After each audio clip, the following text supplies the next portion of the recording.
legends are born and stories get made. Headlocks popping, who's hitting the mat? Welcome to the Havoc where the real talk's at. Tune in, step through, leave the fake at the door. Headlocks, heels, Havoc, now hear the roar. Welcome to the Havoc Zone, ladies and gentlemen, boys and girls, children of all ages. I am one half of the greatest tag team in the wrestling podcast business, the legend J-Mac. It's me. It's that Legend. And of course, with me as always is everybody's favorite Uncle Slam. What's up, family? Welcome to the People's Show. There you go. And again, back as we're gonna have to start putting him as guest starring. Yeah. The Bad Guy J.D. from Mayhem Media. Welcome him. Yep, absolutely. Thank you, man. I appreciate it. As you can see, I'm going shirtless tonight. It's late here in Pennsylvania, and it's also hot. It was over 100 degrees again today, and we have the air on, but it's still, it's barely just taking the edge off. So you guys wanted me on, and I said, well, I'm shirtless. And you said, well, I don't care. And I said, well, then I'm here. JD's bringing the sex appeal tonight. Absolutely. Everybody. I wanted to show you. Plus, I wanted to show you, too, what a physique is supposed to look like here. You know what I'm saying? So and then wheelchair or not, I got muscle. I got some mass. All right. So what he'd like to have right now is for all you fat, ugly, out of shape Pennsylvania pigs, keep the noise down while he takes his shirt off and shows the ladies what a real sexy man looks like. Yeah. Hit the music. Yeah. If only we could play Rick Rude's music right now. Yeah. Right. Absolutely. If I'd have known we were going to go that direction, I'd have had it queued I know. up. Yeah. Didn't even think about it, dude. Not until you started going there, and I realized where you were going with it. All you need is a real good saxophone, real slow one.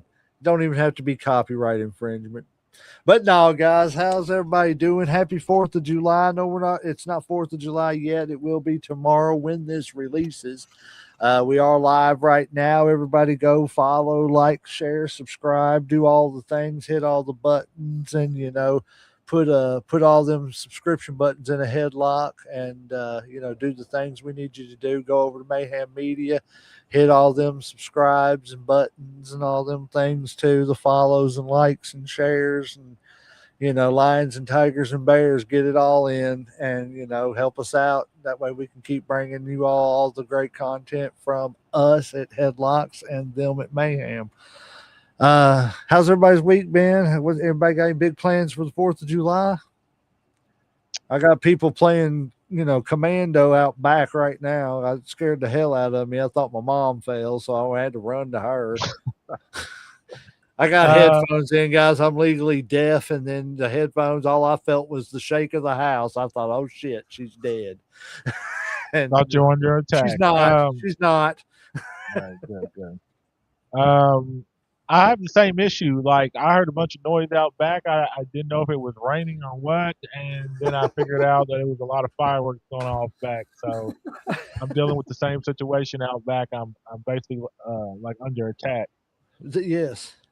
I actually got to see the fireworks show here in Mechanicsburg. They do it at a park that's probably maybe a mile and a half from me, but I have to go down the end of the road and stand in the middle of the street. It's not a public street. It's like an apartment street. So I'm not like standing in traffic or anything, but I did have to go out in the middle of the road, but I was able to see a fireworks show just a couple days ago. That's awesome. Cool. Wasn't bad. It was all right. So yeah. For this weekend, I'm not doing nothing but trying to stay cool, man. Yeah, I agree. That's what most Americans, I think, are probably doing right now. But I want to give a quick shout out to my daughter Maya. It's her birthday today. Happy birthday, number 19. Just want to give that to her real quick. How old is she? She's 19. 19. Awesome. Happy birthday, Maya. Oh man. Yep. Lord God, it's hard to believe you're that old, girly. No, I'm probably older than you. That's like my third adult. How old are you? Crazy? Yeah. You tied me in adults. Yep. Can I ask how old you are, Slim? What'd you say? Can I ask how old you are? I am 47. Okay, so I'm just a little behind you. Yeah. My oldest one is 23.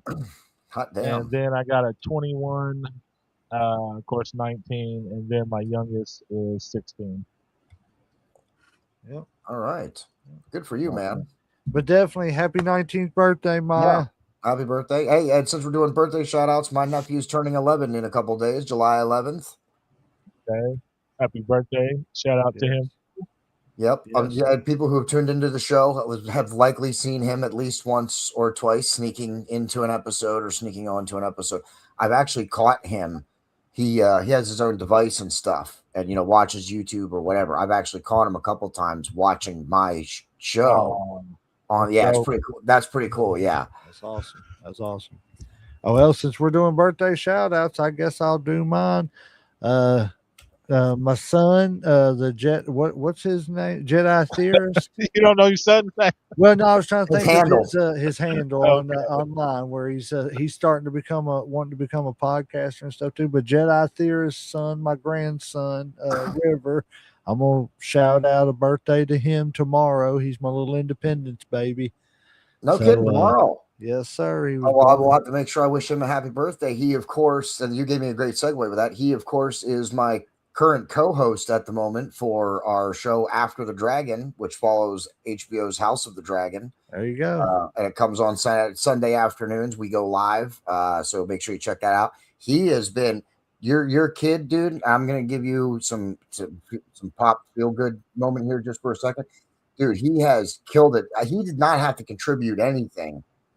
You know what I mean? Like more than just a conversation, right?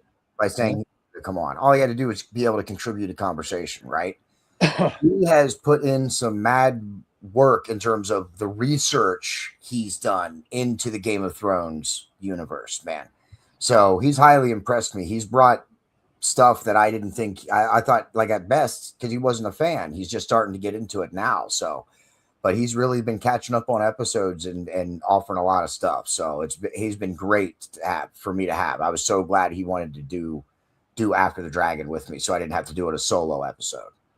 Oh, I'm glad he's worked out for you. He's a good kid. I ain't bragging because they're my kids, and Uncle Slam knows. I know he wouldn't be bragging if he was talking about his. That's one thing I'm very proud of. Is every one of my kids are respectable. They don't do anything stupid. You know what I'm saying? They're just out there trying to, Uncle Slams ain't got families of their own yet, but, one day they will. But you can already tell that, they've taught their kids to set the stage for when you do, to be able to take care of them and, all that good stuff. You can just see it in certain kids. You know what I'm saying? Oh, yeah. I mean, his kids, my kids, I can't say anything about any of them, man. They're all good kids. They're doing what they need to do. And, shout out to all the birthdays and all the kids. And, the We Are the World moment is officially over for this show. No, I'm just joking. Happy birthday to them all, though, for real. All righty, getting into our first little topic of the day. Like I said, we're going to narrow this down a little bit now. First topic. Ken Patera. I did not know he was an Intercontinental Champion. It may have been like back in the earlier 80s, like after Pat Patterson, that I just, maybe at the time I didn't see it. I don't know. But I'm going to have to look it up. But anyways, the Cauliflower Alley Club, everyone here at the Cauliflower Alley Club would like to extend our best wishes and prayers to the legendary Ken Patera, who recently suffered a fall resulting in a broken neck. So he broke his C1 while he was working out and everything. I just wanted to shout out, Ken Patera, and I don't know him, but that's I don't know. Yeah, that's exactly what I was getting ready to say, JD. I was like, I don't think I heard him, but I guarantee you do know who Ken Patera is. No, name. Wait a minute. Let me help you out a little bit. See, that's good. It gave us a little talking point about this picture, other than just talk about it, moving on, wishing him well wishes. Very first or second around that time, SummerSlam. No, not SummerSlam. Survivor Series. My thing is that I'm not a WWE. I know. So but the very first or second Survivor Series, he was on Hulk Hogan's team. He was making his comeback.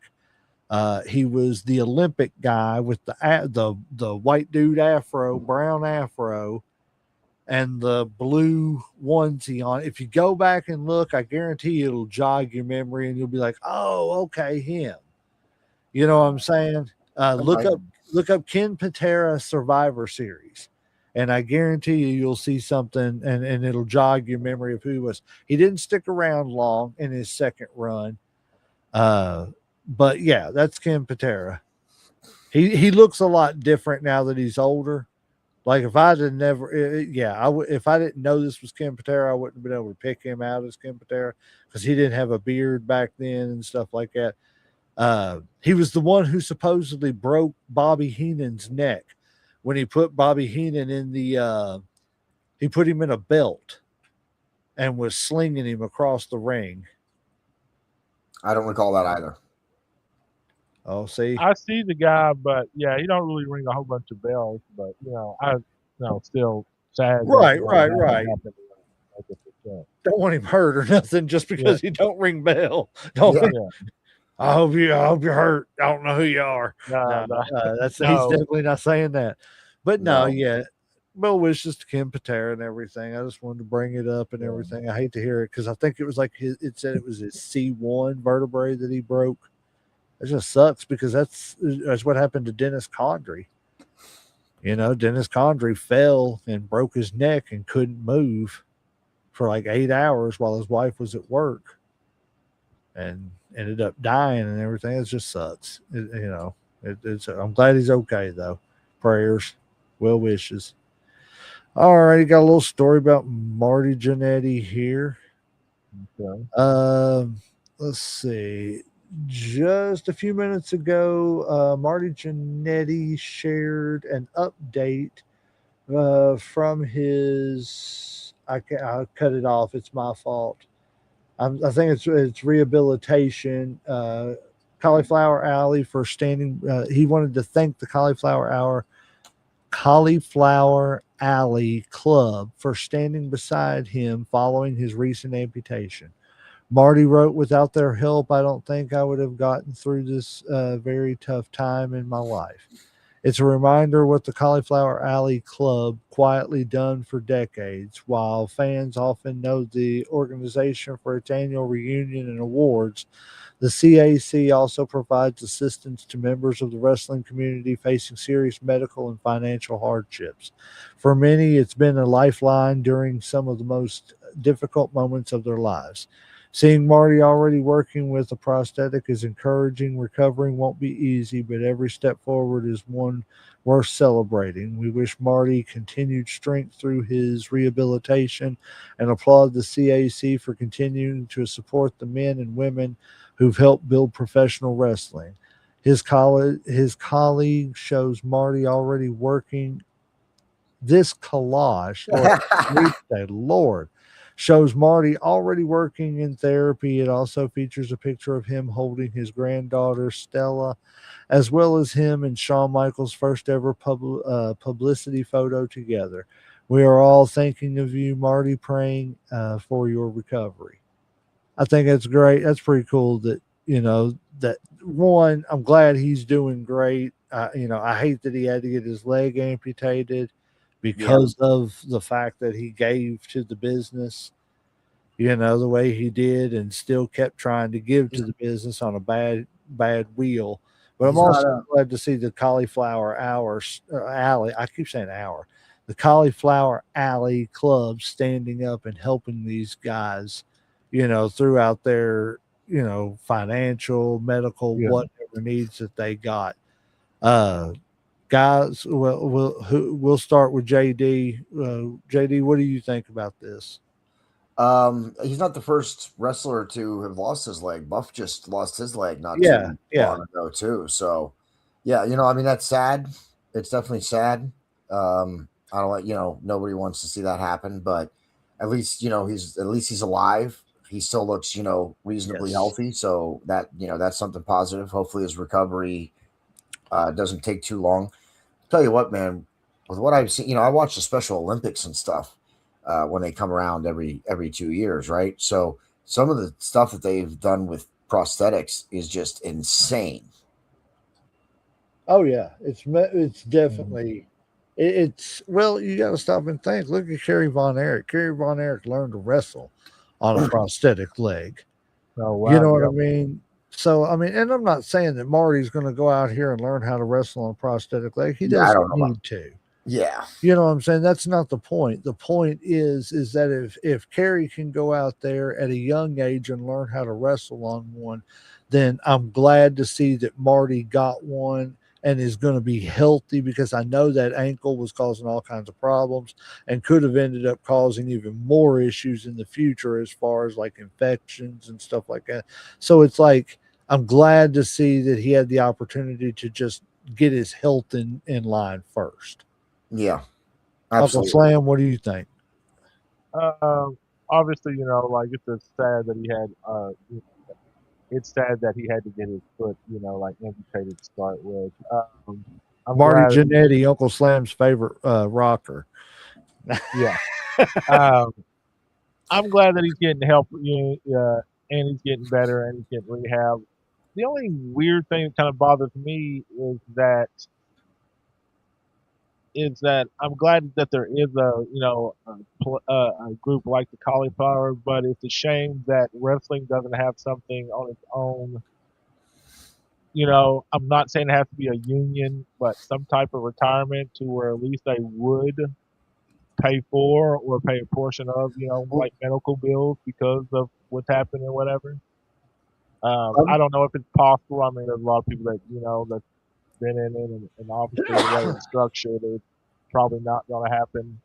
Now, I'm glad things are better now as far as when it comes to getting treatment and whatever. But it just kind of sucks that he has to go outside to be able to do that. That the WWE doesn't have something set up in place for, say, retired wrestlers or people like that, or legends or whatever you want to call it. That's my well, only take on it and stuff. I just feel like maybe they could have done more instead of him have to, like depend on somebody else. I think anyone under a Legends contract, they do cover like medical costs as they Do age they? and get older and stuff. Yeah, I think they do. And AEW has actually helped a couple of older wrestlers out when they've had surgeries and stuff too. Okay. Yep. What I want to say to that in response to you, Slam, is that these guys, Marty Jannetty, he's one of the last of that generation of that Mhm. era of wrestlers before it got into the mainstream and stuff. And what we're seeing that I think if anything, they're showcasing why exactly what you're saying, Slam. They're showcasing with their own lives and their own limbs why wrestlers need to have a long term plan. Back in the day, I don't care how popular the Rockers were. How much money did he actually make in his career compared to someone who's at the same level nowadays, right? Sure. Yeah. So the money that they make nowadays, I think wrestlers should be keeping some of their money or whatever for insurance or for Mhm. making sure that they're taken care of when they end up in this situation, right?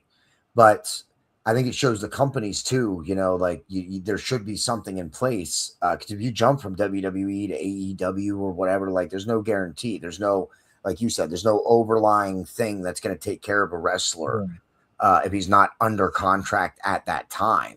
Then there's Is there really nothing. Then there's unless charity is the only thing that they'll have. is there any like financial planning that the WWE gives their people, or like any other wrestling organization, where they sit down and say, "Hey, you're going to make this amount of money.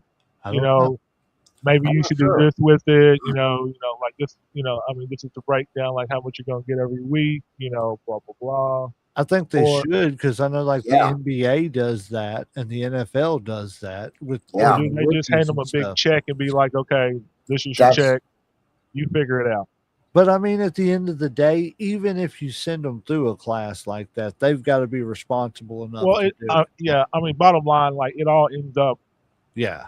on them. I mean, like to deal with your own finances and stuff. But I But yeah. mean, but I see what JD's saying. The opportunity to handle your own, insurance and stuff today is the opportunity is there with the yeah, monies that are made. yeah, So let I me agree. ask you this: in saying that, do you all think that like Ventura was right for trying to organize a union?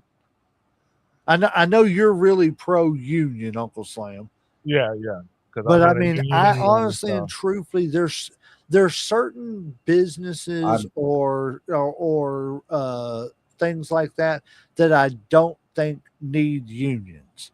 But then there are some that I definitely think they 100% need them I because agree. the play, like you go to things like the NFL, the music industry needs a union so that way these young kids aren't being, That shit'll never taken happen. You know advantage. that. Right. But you see what I'm saying? There's Yeah. certain things for protections against certain people that we do need in place, and then there's certain things that a union would be too much.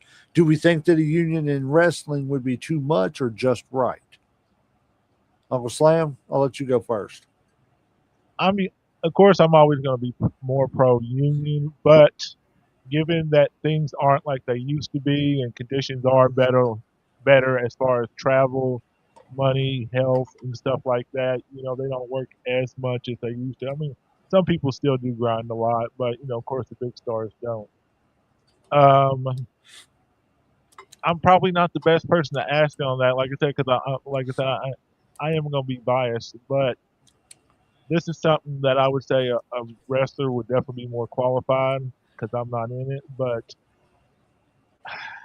I'm kind of split on this right now. Like I said, because I know conditions have got a lot better than they were.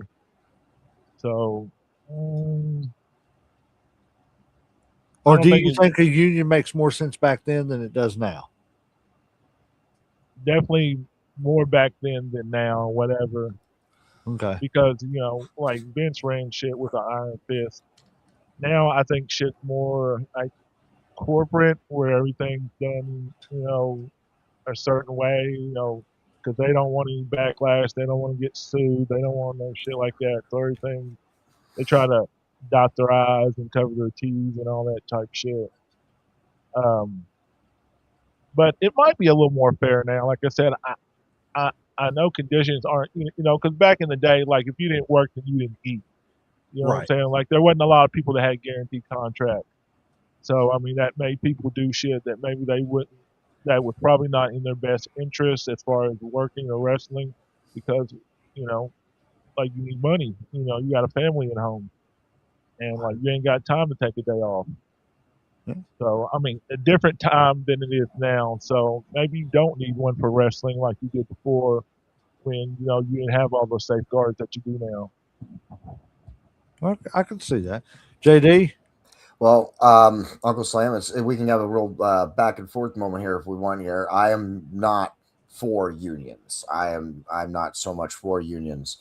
I worked for a company that had a union that took money out of my check. Coincidentally, if I chose not to be a part of the union, I still had to lose that money out of my check. So that right there, I wasn't happy with because the union didn't do nothing for me at that company. Didn't do nothing. It did not help me at the slightest to be part of a union and to lose that money out of my check every week.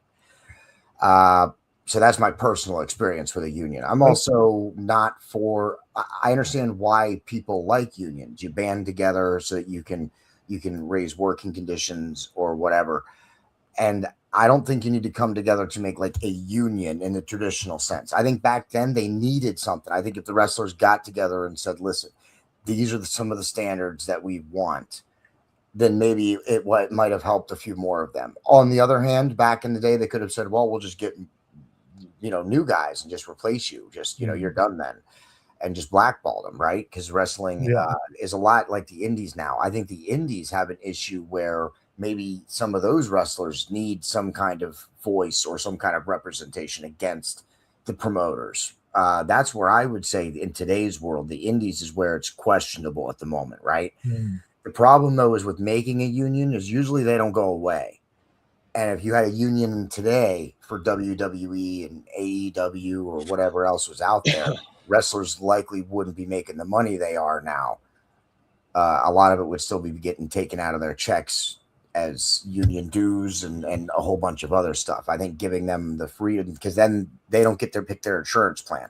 they're through a union and then insurance is one of the things they demand, it goes through the union. Then at that point, people are selecting the plan that you have access to. So today, I think in pro wrestling, it doesn't make sense because I think the money they make gives them the freedom to choose what they want to do. Now, whether a wrestler chooses to buy health insurance or not, that's on them, right? Like you can't govern people's decisions. So it has to come down to personal responsibility. But in the indies, man, I see some indie, not every indie. I mean, we work a lot with indie companies. There's a lot of great ones out there. Okay. There are a lot of great ones out there, but we all see the occasional, one where someone's not getting paid or someone gets hurt in a real bad way or something like that. And what do? You're an indie wrestler. If you want the work, you got to do what you can. And if you don't get paid, you still, you don't get paid. So in the indies, I could see how maybe needs to be some kind of governing body, or maybe the state athletic boards need to pay a little more attention to the professional wrestling. But I think even if you start unions like on an indie circuit or in a way that affects the independent wrestling companies, I think you're going to see a lot of them fold and not stay operating at all. And I also think you'll make it harder for them to be able to leave those companies and make it to the bigger companies if they get the opportunities. So I think overall unions is not a good idea, but I understand the point of view of why you think you need one, because you need to have a voice, and you want to raise money or standards of your working conditions and stuff like that. I think there's other ways to go about it than forming a union.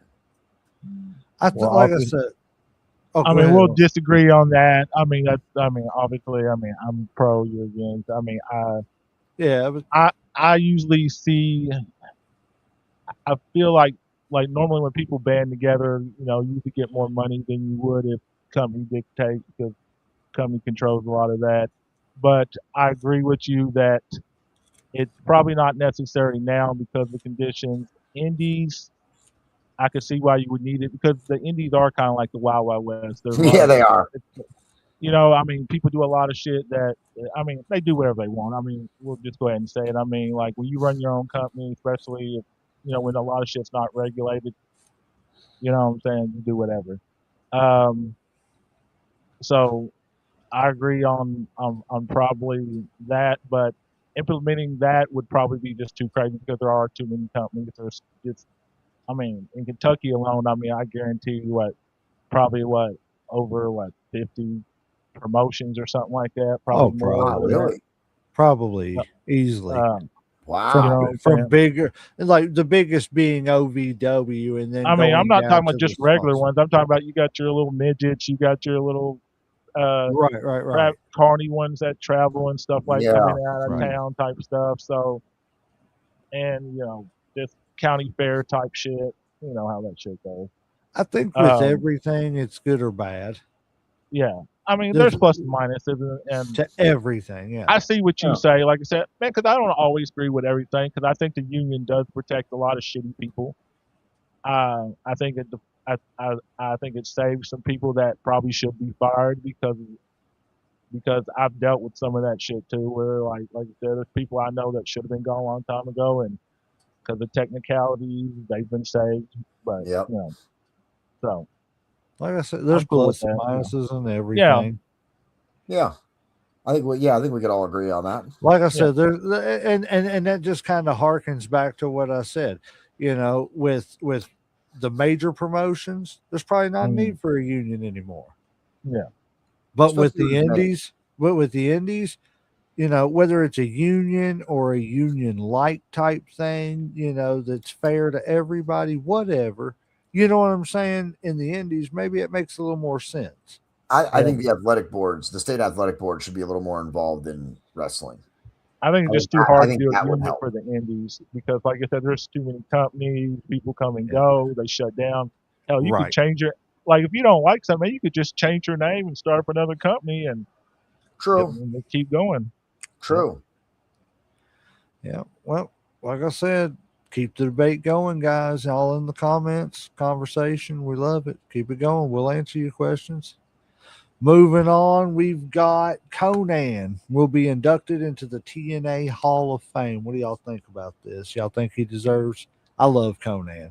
I didn't like him when he was first in the NWO, but like the more I watched him, the more he just grew on me. I didn't like some of the iterations with like I didn't like the filthy animals and stuff. I think they played off the Mexican gangsta Yeah. the gimmick too much. Yes, I mean that was cool and stuff, but I think they played on it too much.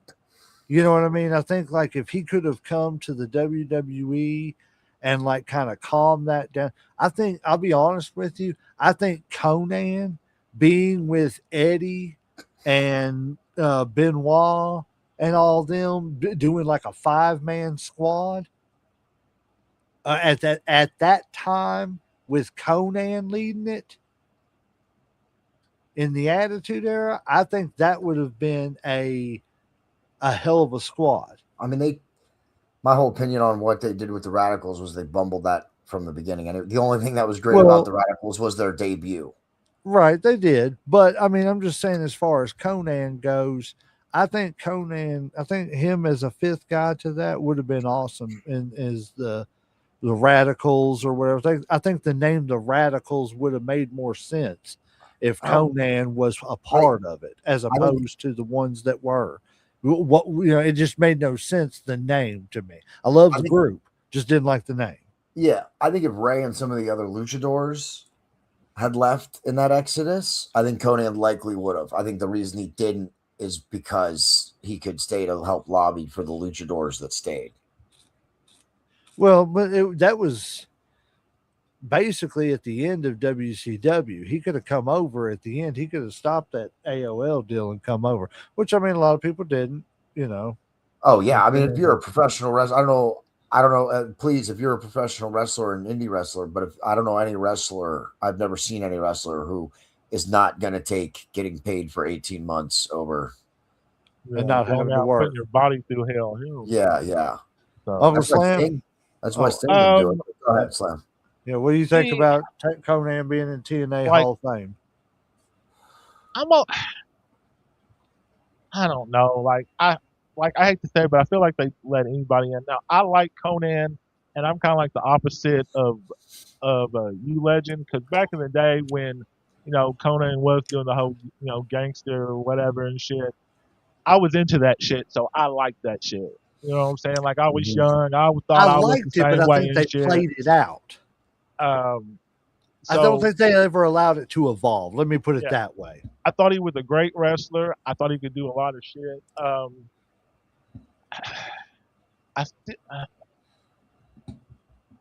But Hall of Fame, like I said, I'm not saying he don't need to be there eventually. I feel like he could put a lot of even in people the TNA Hall of Fame. Oh, TNA. See, I don't know enough about TNA wrestling, man, to really put that. Like, if you're talking WWE, maybe. But so Roku channel's got a TNA channel. It's you can go back and watch all kinds of like the pay-per-views with Sting. See, I don't know. See, I am the worst person as far as TNA because I don't know anything about it really, man. Like, I watch a little highlights here and there, but as far as TNA, I don't know shit. Like, I'm getting ready to start on that Roku. Like I said, on Roku channel, I believe it is. I don't want to misspeak.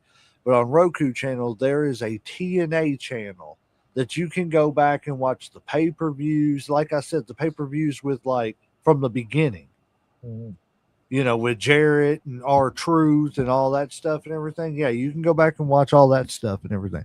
So it's like, I want to, I'm kind of interested to see what I want to learn their history before. And that way I can like make a more balanced judgment, I guess, between that time. Well, see, that's me. Like, I can't really give all I know is Conan from WCW, and that's pretty much it. Like, anything after that, I don't really have a reference point and shit. Like I said, what was it? He joined LAX in TNA, I believe. He made LAX. Did he make LAX? Okay. Now I know Hernandez and what's the other one? It was Hernandez and oh my goodness, and then the two guys from AEW. There was actually a 4-man. It was actually a 4-man squad at one time. Was he a big faction or something? I mean, like, was the world Yeah, champ LAX. over there? It was mainly it was a tag team, but at one point in time, it was 4 guys and Conan leading them. Has he been like? Is he just a tag team champ over there, or was he world champ, or what? Yeah, no, he I actually don't didn't think he was ever wrestle. world champ.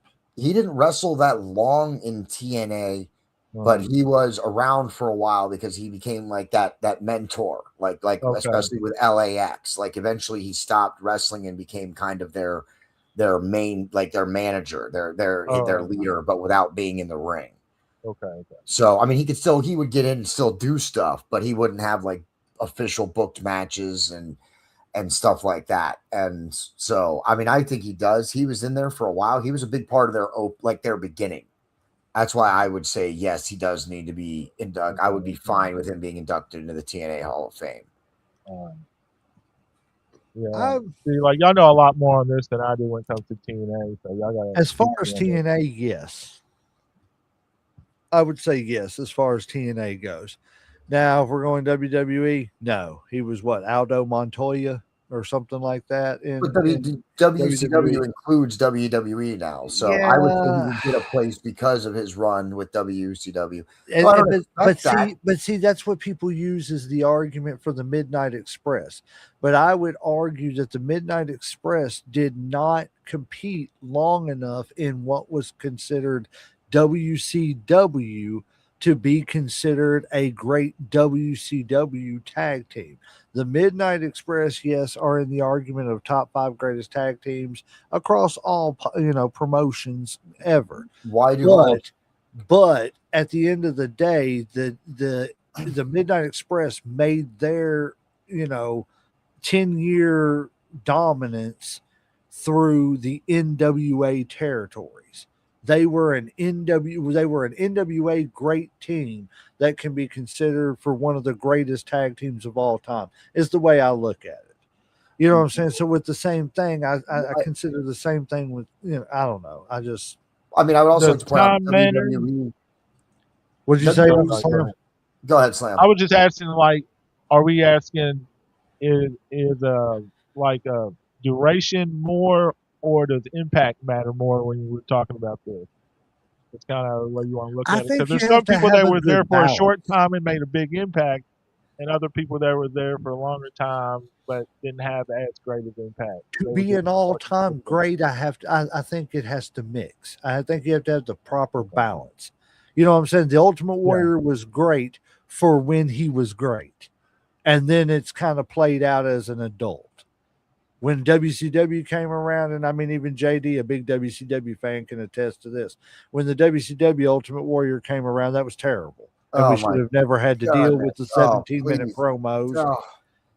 So it's like, I think it's just, I think you have to know that proper balance. Okay. And that's what I think. And I think Conan had lightning in a bottle and a little bit for WCW. But I mean, and I think he was great. Don't get me wrong. I'm not discounting him because people didn't know Conan, and he was great in the Luchador Mexico and stuff like that. All the Luchador AAA actually. AAA, yeah. I mean, he was great, and he was their Hulk Hogan. Exactly, Slam. Now, like AAA might be a different story. He might right. Like he's their Hulk Hogan and shit. Then I mean, but AAA is now owned by WWE. They're not going to make like does that factor in too, right there? So like, I mean, are you taking? No, because he didn't wrestle in AAA since the merger. I think AAA should have its own Hall of Fame. Could it be backed by the WWE? Sure. You know what I'm saying? But you don't have to. Everything doesn't have to be just WWE. I don't either. Yeah, I'm just saying that it doesn't. Everything doesn't have to be just under a WWE banner. But that's what they're shooting for. But anyways, I digress. We will move on. All right. Stop what do you think? I mean, like, do you think he should be in the TNA Hall of Fame legend? I mean, TNA, I could see the argument. I wouldn't be mad if he is or he isn't. AAA, most definitely. WWE, hell no. Okay. He didn't do nothing in WWE. You know what I'm saying? That's just the way I break it down. And I think everything's, do I think that there should be a WCW Hall of Fame? Yes. I think WWE should stop ignoring the fact that WCW existed. I think WWE, even if you're not going to bring back the brand, at least start acknowledging the fact that there's a WCW Hall of Fame too. Let's do that because there is a WCW Hall of Fame. They did it at Slamboree every year. They inducted people into the Hall of Fame. That's true. So yeah, let's acknowledge it too. such as it was. You see what I'm saying? So I mean, there's just I think Hall of Fame should be subjective to your body of work in that Hall of Fame. Should Rick Martel be in the WWE Hall of Fame? I mean, this is a question. See, that's debatable, right? I'm using it as an example. That's a debatable thing. I don't think it's debatable. I think he should be. But when you go to the AWA, if you have an AWA Hall of Fame, well, he is the longest reigning AWA World Heavyweight Champion of all time. Well, yeah, in AWA, yeah, but not right. That's what I'm saying. It's to me, it's subjective to who you went with. I do agree. I do agree with that, J Mac, and I do agree with they should all probably have their own Hall of Fames. But the WWE owns all of those companies, so and they're likely not going to set them up separately. And I think people should be honored. I think they should. I think what they should do is start a WCW wing of the WWE. Yeah, I was going to say the same thing. AWA wing of the WWE Hall of Fame. I think they should start having these other wings, like the celebrity wing, for the reasons that you're saying, J Mac. Right. Oh, that's what I'm saying. I don't even want a wing. I don't want to. I just think it should be its own thing, and it's because it's there. I don't think it's already its there. own thing. I think a wing is something the WWE would do, but I don't that's think what they I'm would saying. ever do their own. I'm not talking about what the WWE will do. We all know what the WWE is going to do, and that's nothing that doesn't have the WWE logo on it. Yes. I'm just saying that I wish that we would stop doing that and let's have the WCW and let's have the NWA, let's have the AWA, and all that stuff. So that's all I'm saying. We all know that WWE is not going to do anything that doesn't benefit just WWE. Period. In the long run. And, so would you be satisfied? Satisfied with them just getting their own wing? It'd be better than WCW wing, and then have it would be better than it would be better than nothing because then you could start to acknowledge the Hall of Famers from the Slamborees who are already in there. Like nobody knew that there was a WWE Hall of Fame for years, and then all of a sudden Andre the Giant was in it, and he was the very first inductee type thing. You see what I'm saying? Let's start acknowledging where they were done. That's all I'm saying. My opinion. But anyways, moving on. I didn't realize we were as far in as we are. Let's see. Did you all know that after leaving WWE, Miss Elizabeth became an ESPN commentator for offshore boat racing? Yes, I did. No, I did not. I didn't either, man. I had no damn clue. What year was this? I don't remember what it said, but I was like, huh? Yeah, I believe it was. I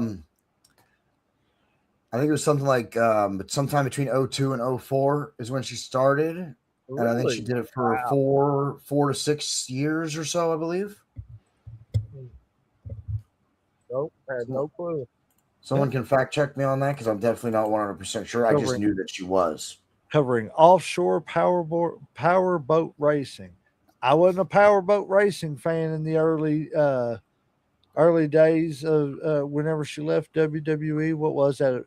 Well, no, because when she left WWE, it was like 92, 93. Or no, that was that. See, I need to find out if this is before, like in the time that she came back for the what was it? The match made in heaven, match made in hell when she married Macho, or if it was after that when she left again after that and then showed up in WCW. I need to fact check that.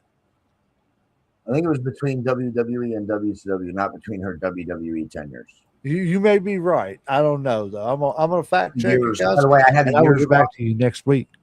I think I said 02 or between 02 and 05. That was obviously wrong. What I meant was like between 92 and 95, I believe, is when she actually did the whole thing. And she didn't do it for 6 years. I apologize for that. Like in between the first two WWE runs, No, she or joined after WCW. the second WWE run, Yeah, I think just so. before the WCW run. Okay, yeah. Yes, that's what I think. But Yeah. I'm not 100% sure on that. Okay. Well, I'll have to check it out. Like I said, I will if I will write it down, and I will report on that next week for all the fans out there. Let me tell you something, brother. All righty, next one. This is going to be kind of a pick your own thing. We'll do quick picks. You got to pick three of these guys to start your company with. Who you doing? We'll start with Uncle Slam. Like I said, do quick picks. Let me see. Give me your picks and tell me a quick reason why. All right, we're gonna go Rock because he's a great one, charismatic, gonna carry your company. Ric Flair, greatest to ever do it.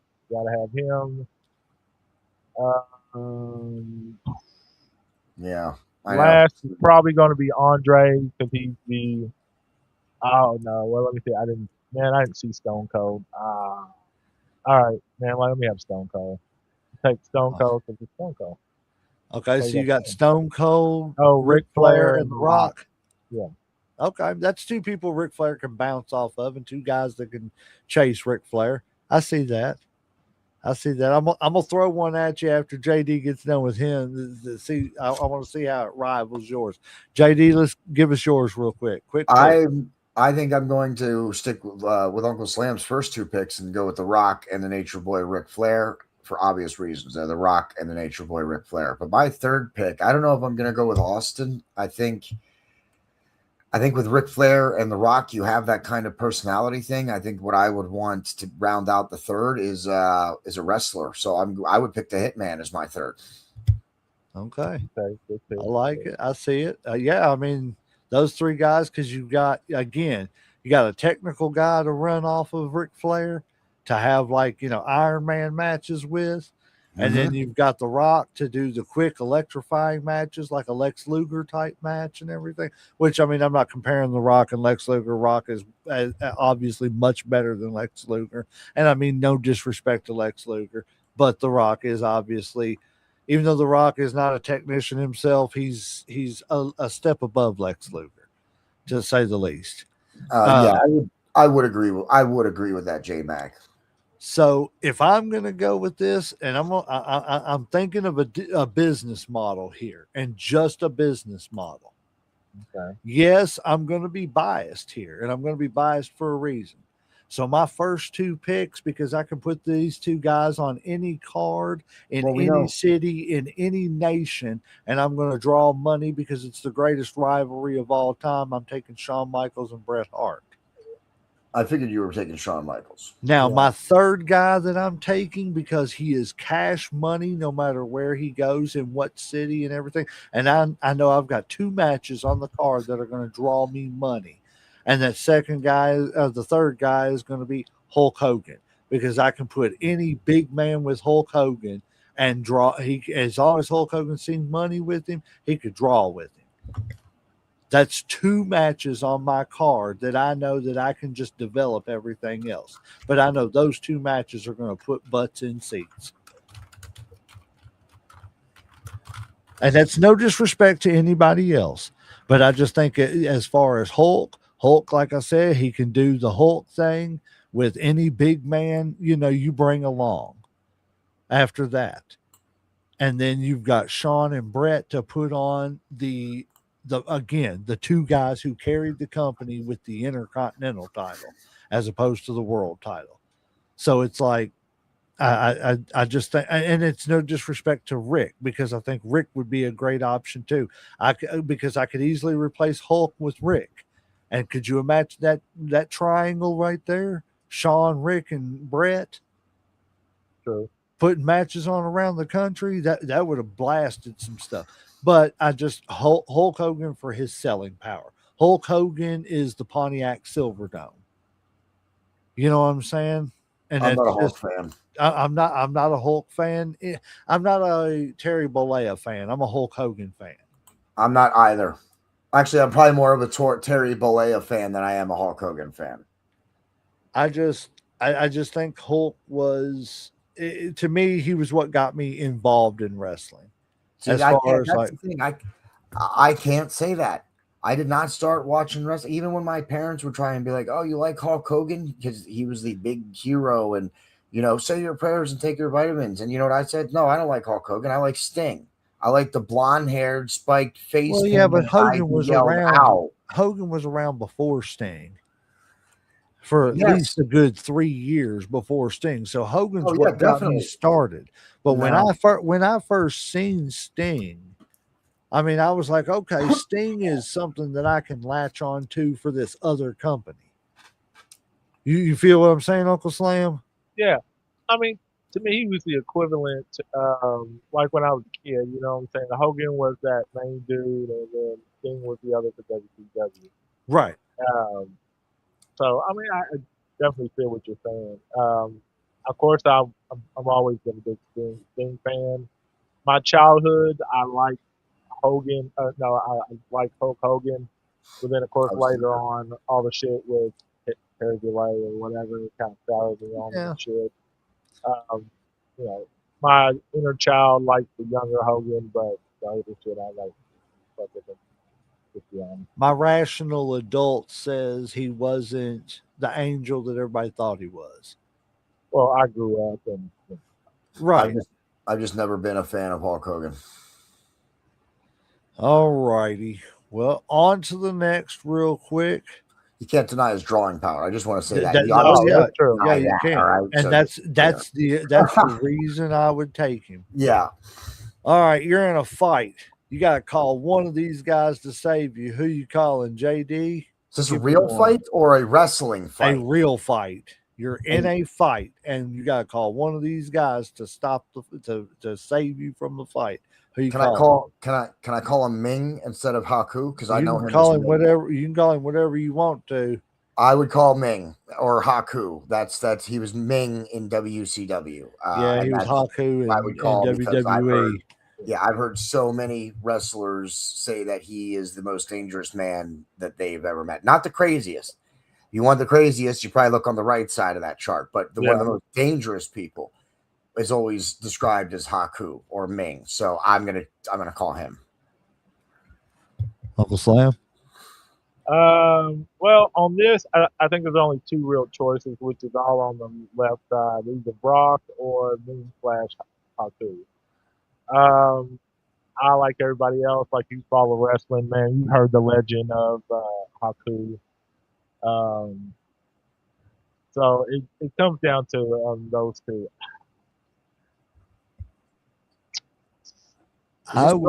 Is this Brock in his prime or Brock today? Is this Brock prime or Brock today? I will say Brock prime. Everybody in their prime. If it's Brock prime, that would be That would be an even tougher I call. know, because like with you got a Haku, guy that's a wrestler plus MMA, which you wouldn't call that. He's still world champ though. But this is a street fight, which is different than anything else. I'm gonna go with Haku on this. All right. We got What about you, Haku guy. Honestly and truthfully, I am going to. None of these guys would be a bad choice because I'm telling you right now, New Jack. I mean, if New Jack is fighting for you and it's like loyalty like that, New Jack he's just going. Is he high? That's the question. Is he high? Is he high? Are there people watching? He will burn the place down around everybody and not care. Now, Bruiser Brody, I have heard that he's not exactly burned the place down around everybody crazy, but he would, and not even crazy. Just don't F short with of a him. Happy Meal. Well, don't F with me type thing. You know what I'm saying? Oh, hold on. Before we get into my opinion, let me see. We got some comments coming in. Noah earlier said, "Happy fourth, guys." Noah is also Jedi theorist. Happy early fourth, guys. Stay safe. Love y'all. I may be a little tipsy. He's celebrating his son's birthday tonight. Independence. That's right, son. I love you. Be safe. Let Emily drive home or just stay where you at. I love you. Be careful and kiss my boy for me. Joe Hinton said, "Oh, he's Big Beard Dudley. Big I Beard Dudley. love your beard." He said, "Haku all day. Haku is snatching eyeballs and biting noses." Yes, most definitely. These guys are all crazy. I've heard crazy stories about Bruiser Brody and everything. I don't think Brock is crazy, but I think Brock is dangerous. He's just a dangerous individual with his combination of power and size. Yeah. And this is going to lead into another question here in a minute anyway, so we'll just segue into that after this. Haku's probably the guy I'm going to go with too. I think we all kind of agree that Haku is the man to call in a real fight, other than maybe Andre the Giant if he's not available. Shit, yeah. I mean, the man pulled out somebody's teeth. Right. All right. So I'm going to just be picking up people by the face and throwing them around. Segueing into that, who y'all got? I know it says geez. Crown Jewel, but in a legit MMA fight, because Bobby Lashley was good at MMA. I'm not gonna hate on him. I'm not a big fan of Bobby Lashley as a professional wrestler. I wish athletically Bobby Lashley is great. I wish to God he had some kind of personality. His personality is about as dull as friggin' Bill Goldberg's. I mean, the best thing he's got to do is snort and snot and flex. Well, is that why he's got like MVP now? Right, and yeah, I get exactly. it. I get it, but I'm also not taking anything away from his athletic ability and his outside wrestling ability, because he is a dangerous man, just like Brock.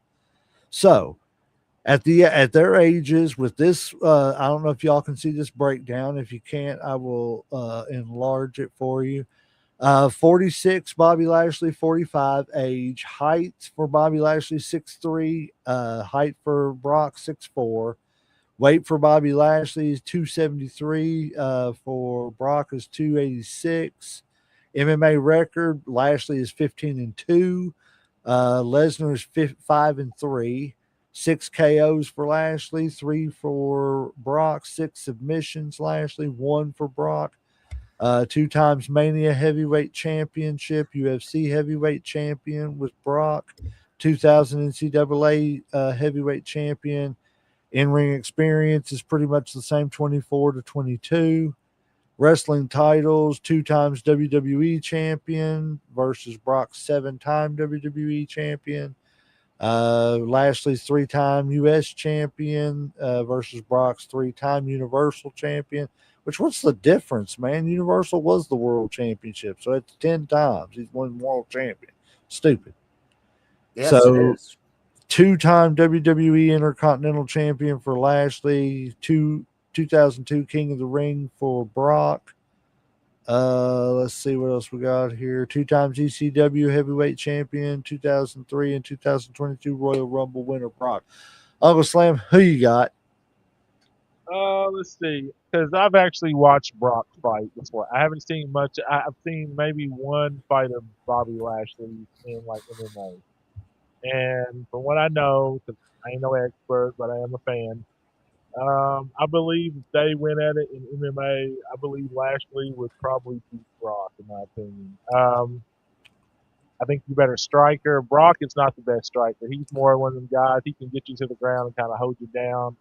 He doesn't really do too many submissions and shit. And let's emphasize, I want this to be prime, both of them. Yeah.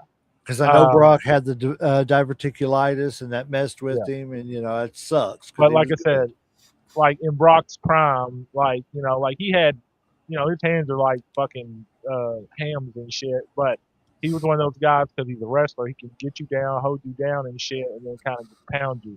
But he's not a submission guy. He's not really that great of a striker. Bobby Lashley is definitely more of a striker. I don't know how he is in submission. I think if it's standing up, it's gonna be Bobby Lashley, and I don't think Brock can submit too many people. So I think Lashley would win, like if they fought. Okay, JD. Yeah, JD. I'm definitely gonna say Bobby Lashley too. I think Brock's only hope would to land that one shot to Bobby Lashley. If you can catch him with that one shot, then of course Brock could win. He did have the power to do that, but short of that, Bobby Lashley wins that engagement 9 out of 10 times, I think, or 99 out of 100. Okay. I would I don't know. I don't know enough about UFC. I like watching UFC here and there and everything. I know what I see, I know what I read, and I know what my gut tells me as far as that goes. But like I would I wouldn't want to guess who would win with that, but it would definitely be a match I would have loved to have seen in their primes. Thank you to all 8 people watching this. I honestly and truthfully, from the bottom of my heart, I appreciate you watching.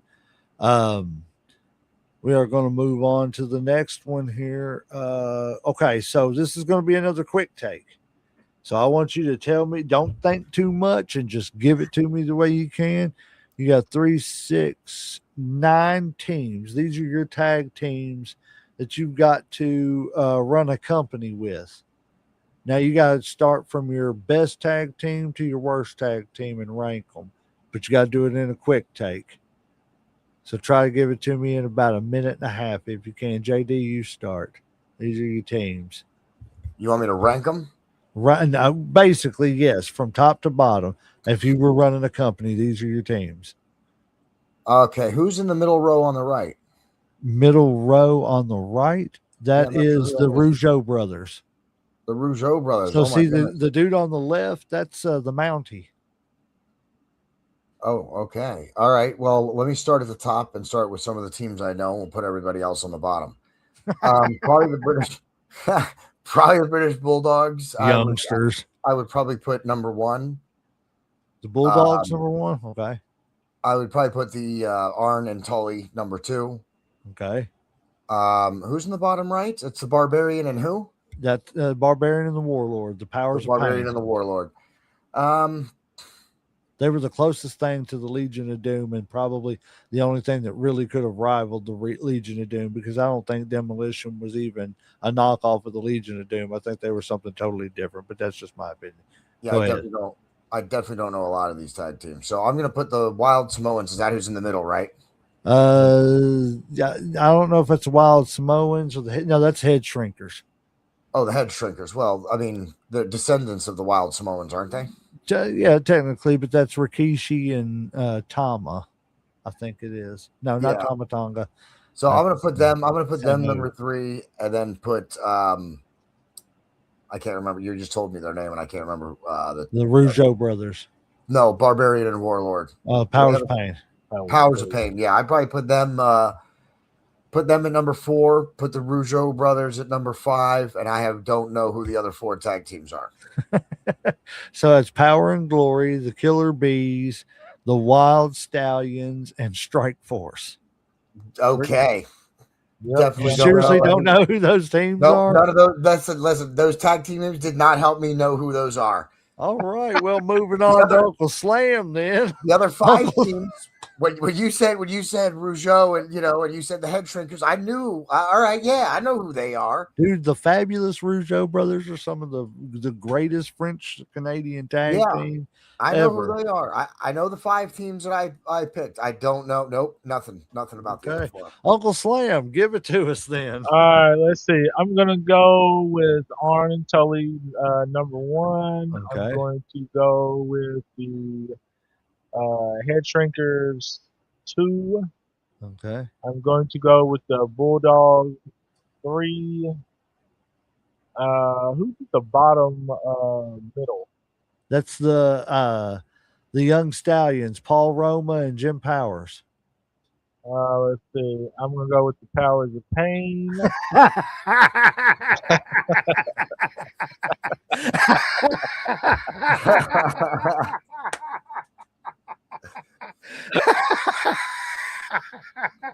Beautiful segue, Slam. I love how you did that. Who said in the middle on the bottom? That's the Young Stallions, Paul Roma and Jim Powers.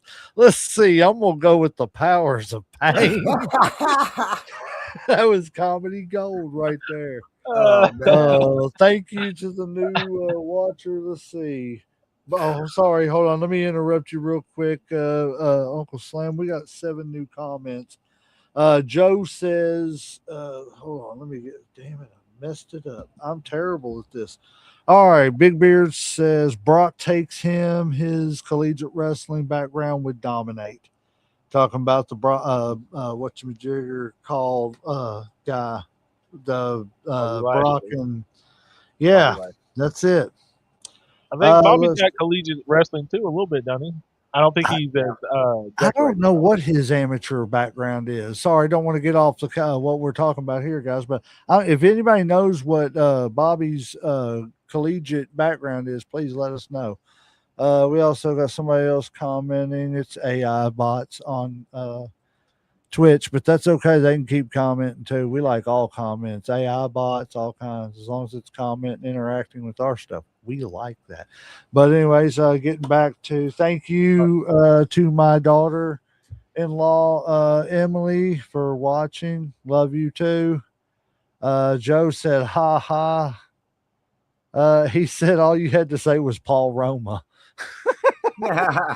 All righty, Uncle Slim. Sorry, didn't mean to interrupt you. So you've got Brain Busters, Head Shrinkers, Bulldogs, Powers of Pain. Now who for your fifth?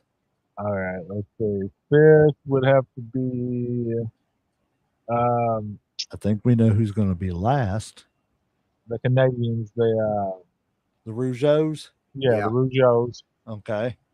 Now I've heard of some of these other ones, but man, they all seem about the same. So I mean, there ain't really no order to. You don't remember Strike Force with Tito and Rick Martel? Not No. really, man. Two-time tag team champions? No. The He headbangers. said have no. been- The headbangers. No, have been I'm not even WWE on front. tag I'm not even champions. front. The headbangers. The Headbangers. Now the Headbangers, I remember. Let's see. What was the one top left? Was that Power? What did you say? Power and Glory. Paul. Okay, Power See, and- Paul Roma's on here twice. That's Paul Roma and Hercules. Power and Glory, like I remember. So I'm gonna go with them. Then, They had a pretty good finishing move too. then what That is it? power suit, that superplex into that splash was pretty cool. And then the Young Stallions are below them, right?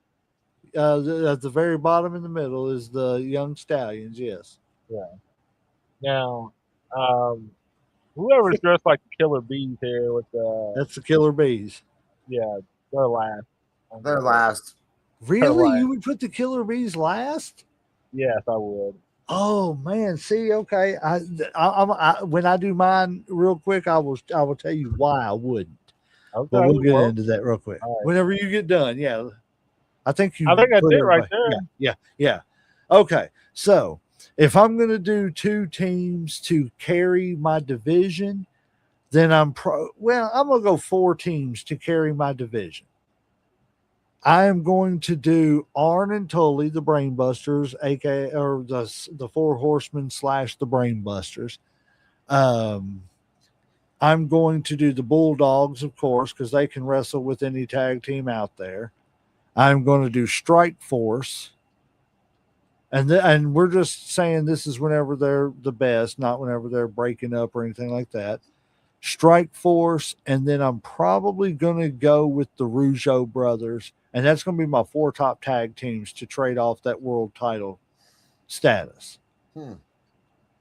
Now, I'm going to throw in at that point, I'm probably going to do the Powers of Pain for 5. For 6, I'm going to go with the Killer Bees. Wow. Okay, so the Killer Bees, you want me to elaborate on why? Because Well, like you said you were going to. right. I don't think that they were good enough to be one of the top 4. And I'm not saying that they were bad, because they were a good tag team. They didn't last long or anything like that. But their overall gimmick was cool. Because and yes, it probably would have got old over time, but it was still a cool concept that they would start the match off like you see them right now. And then something would happen in the match to where they would both get thrown out of the ring at the same time, and they would both put a mask on. And so the guy who was getting the shit beat out of him would end up staying out, and the fresh guy would come in without a tag, and it was kind of cheating for the good guys. You know what I'm saying? Yeah. It was kind of a cool concept. You see what I'm saying? You know what I'm I saying? remember what you're talking about. Yeah, and so that I think just- that would have been good enough to, like, for a little while, to be able to carry a tag team championship here and there, to be an alternate. After that, I would have probably, you could do the Head Shrinkers or Power and Glory, either one in that next spot, alternating, because I think each one of them could have taken a turn with the championship too, just to mix things up. The guys that I think should have got beat all the time is the guys that you don't even understand at the bottom there, old Wild Stallions. He's like, yeah, well, I'm gonna take Power and Glory on that one. Hey, let's name our tag team and the name of that gay bar we were at last week. Yeah, Young Stallions. Young Stallions. Isn't that what it was called? Ba-da-da-da-da-da. What was it? The Blue Oyster in Police Academy. That was great. All right, guys. This is a list of never gonna happen matches. We gotta hurry this up a little bit. This is running a little longer than what I wanted to. We still gotta get to some other stuff. We'll get to it. These are matches that are never gonna happen. I want you to give me your top 3 that you wish. I'll give you a chance to look over it and I'll enhance it. But give me your top 3 that you would have wanted to use as a main event of 3 straight WrestleManias. Couldn't be the same match over, but pick 3 matches that were never going to happen that you wish you could have done to headline 3 straight. And I say WrestleMania, but your company's top. Bad Guy would be Starcade. Yeah. Who do you want to go first? Who went first last time? I have no idea. Okay, Jay didn't go first. Mine are going to be real pick. Undertaker and Sting. I knew that was coming. No question about it. Number 2, Big Show and Andre the Giant. And number 3 for my sleeper match, Rhea Ripley versus China. Okay. Uncle Slam. Let's see. I'm gonna agree with JD on the Undertaker Sting match. Let's see. What else do we got here? I ain't got time. I could probably greatest. Is that Stone Cold and Randy Orton at the bottom? Yep. Stunner versus RKO. Yeah, I would take that. Hey, move your microphone in front of your face more. Sorry. I would take Stone Cold and then Randy Orton. Of course, the first one I said was Sting and Undertaker. And then next, now, granted, this is everybody in their primes. Yeah. We always do this in their prime. What's the one right that, who's that? Is that Ahmed Johnson and Kane? Who's beside that is Obafemi and Unmasked Kane. Okay. Who's right beside them? I can't tell who those 2 people are. That is John Morrison and Seth Rollins. Okay. No. He said, I ain't going. He said, I pick. John Morrison's was his Young Stallions. Yeah. I'm going to go with this other big then. Let me get Sasha Banks and is that AJ Lee? Yeah, AJ Lee. Okay. Let me get AJ and Sasha Banks then. All righty. If I'm going to go my 3 to headline 3 straight WrestleManias, I'm going to have to start off and agree with Uncle Slam. I don't think you could go wrong with either one of the Rhea Ripley, China, or AJ Lee, Sasha Banks. My only issue is I love China, but China was not a good wrestler. Unfortunately, she was from that time period where women weren't taught to wrestle as good as the men were, unfortunately. Sad time in wrestling too, by the way. So I'm going to go with AJ Lee, Sasha Banks. And I'm doing these in order of how I would do the matches.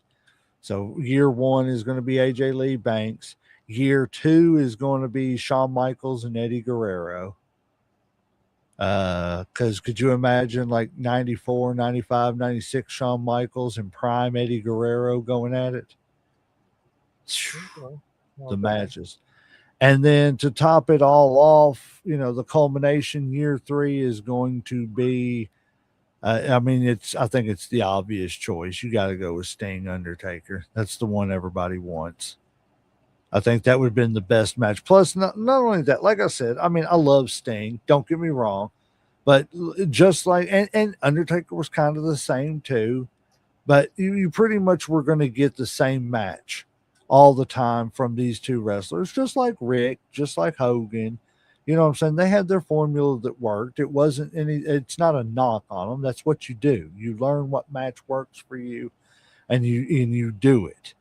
But I think that's the match that is what everybody would want to see.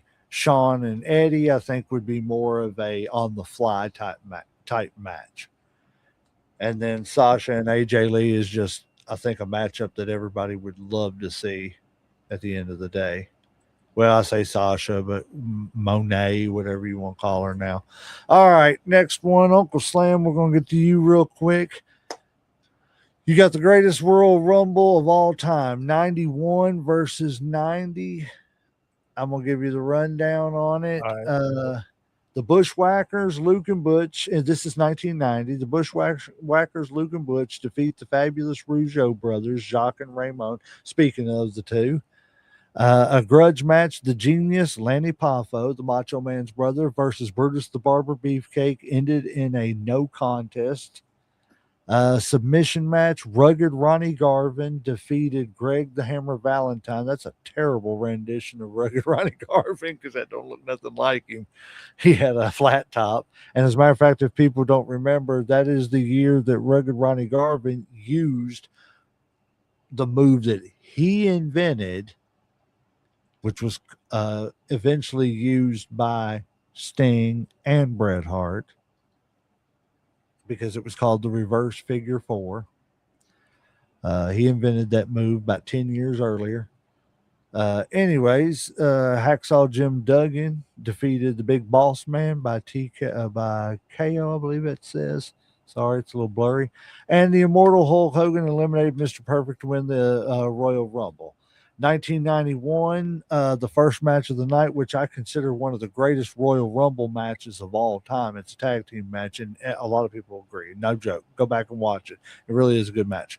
The Rockers, Shawn Michaels and Marty Jannetty defeated the Orient Express, Kato and Tanaka with Mr. Fuji. The Big Boss Man defeated the Barbarian with Bobby the Brain Heenan because the Boss Man had turned face at this point. Sergeant Slaughter defeated the Ultimate Warrior to win the WWF World Heavyweight Championship. That's the year that Macho Man busted the scepter on Warrior's head. The Mountie, one of the members of the fabulous Rougeau brothers, defeated Coco Beware. The $1 Million Man, Ted DiBiase, and his bodyguard Virgil defeated Dusty Rhodes and a rookie Dustin Rhodes. And Hulk Hogan eliminated Earthquake to win the Royal Rumble. First back-to-back win for any wrestler. Uncle Slam, which one you think is the greater Royal Rumble? Oh, easy. 91. 91? 91, no. I think it just had better matches. I mean, first the tag team match, the Rockers, versus, who was it again? The Orient Express, Kato and Orient Tanaka. Express. And on the other side, you got the Bushwhackers versus The Bushwhackers defeating the fabulous Rougeau brothers. Not much. I mean, now I've always been a big Boss Man fan, so I mean that's kind of easy to go. What was the other one? Sergeant Slaughter, I think. Sergeant Slaughter defeated the Ultimate Warrior for the world title. I think that was what put it over because it was the swerve nobody expected. Yes. And see, I think that was kind of history right there. And then what's that? What's the right underneath that one? You got the Mountie beating Coco Beware. I don't care about that. No, I'm talking about the $1 Million Man. $1 Million Man and Virgil versus Dusty and Dustin Rhodes. Yes. So that was kind of like the WWE debut of Dustin Rhodes. And I think Hogan, to me, now I know more people probably gonna like the 90 as far as Hogan's match, but I liked him versus the Earthquake more because I thought it was more of a challenge. Okay. So yeah, 91 I think they just had better matches. All right, JD. Yeah, 91. It's a more balanced card. You get 3 tag matches, 2 singles matches in the Royal Rumble. That's a much better card just in terms of match type. And then obviously the personnel, I You think. mean 2 tag matches? What? You mean 2 tag matches? Oh yeah, you're right. I'm sorry. 2 tag matches, 3 singles matches, and then of course the Royal Rumble match. I think that just the matches alone make it better. And of course, Sergeant Slaughter beating Ultimate Warrior for the WWF title was monumental at the time. Yeah, so yeah, I think 91 definitely over it. Yeah, they definitely. That's what I liked about that. Like I said, that was the swerve that nobody seen coming as far as that pay-per-view. Okay, so moving on as quick as we can. Like I said, I don't want to keep everybody too late. We're trying to shorten these shows, and it's not being successful this week, but we're trying. So we already know where JD's going to go on this, but Uncle Slam, I'm interested to see what your take is. Are you NWO or are you DX? Probably NWO. Oh yeah. Yeah. I'm going to be honest. I mean, JD, tell us where you go. I know where you're going to go to. Yeah. I don't think you need to ask me. Why don't you go ahead, J-Mac? I'm obviously NWO. Well, I'm just going to, I look at it like this. One, the thing that I think is so gracious about it is it was 2 different organizations. Oh, I love both. I want to be clear about that. Like, right. Yeah. Me too. I cannot honestly and truthfully rank one above the other. Do I think DX came about partially because of the NWO? Yes, there's no doubt. But do I think that, certain wrestlers came about because of another wrestler? Yes, no doubt. You know what I'm saying? So they also both survived different incarnations of the group. Yes, and that's the thing. DX was doing stuff like flashing their butts and stuff like that. NWO wasn't doing that. NWO was more like gang warfare. When I look at the NWO, I think of NWA rap. When I look at DX, I think of grunge music. Does that make sense? Yeah. It's 2 gangs. Different. Yeah. But they're different in the way they present themselves, neither one being better than the other. I think they both were perfect for the company that they were in. And I honestly, truthfully, I can't pick one over the other. But I think I can't because okay, well then here's how I'm going to pick. 1A, B, and C, as far as the greatest factions of all time, are the Horsemen, NWO, and DX in no particular order. That's the way I rank it. Boy, Slam, your co-host can ride a fence, man. Oh, he's killing me here. Like, you gotta make the hard decision sometimes, man. Even the dinosaur on that fence pole. If I had to break it down, and I had to grab and latch onto one, I probably would go with DX. And the reasoning is because I think that because they were kept a smaller group, even with the Stone Cold shit, Shawn Michaels, Triple H, China, Rick Rude faction versus all the incarnations up until the last 5. I think they were kept small, so it was easier to stay loyal. Are we talking about small DX or big DX? Well, any DX. Like, what do you consider big DX? Well, big is the one with the Road Dogg and without Shawn, badass, without X-Pac, China. I think any version of them, they were kept. If it wouldn't have been for the fact that they needed somebody to jump up and become a new heel, which was Triple H, and he wanted to do it anyway, but he was trying to bump himself up and everything. I think if that wouldn't have took place, they were still the most loyal team. At that point, the NWO is like, oh, who's turning?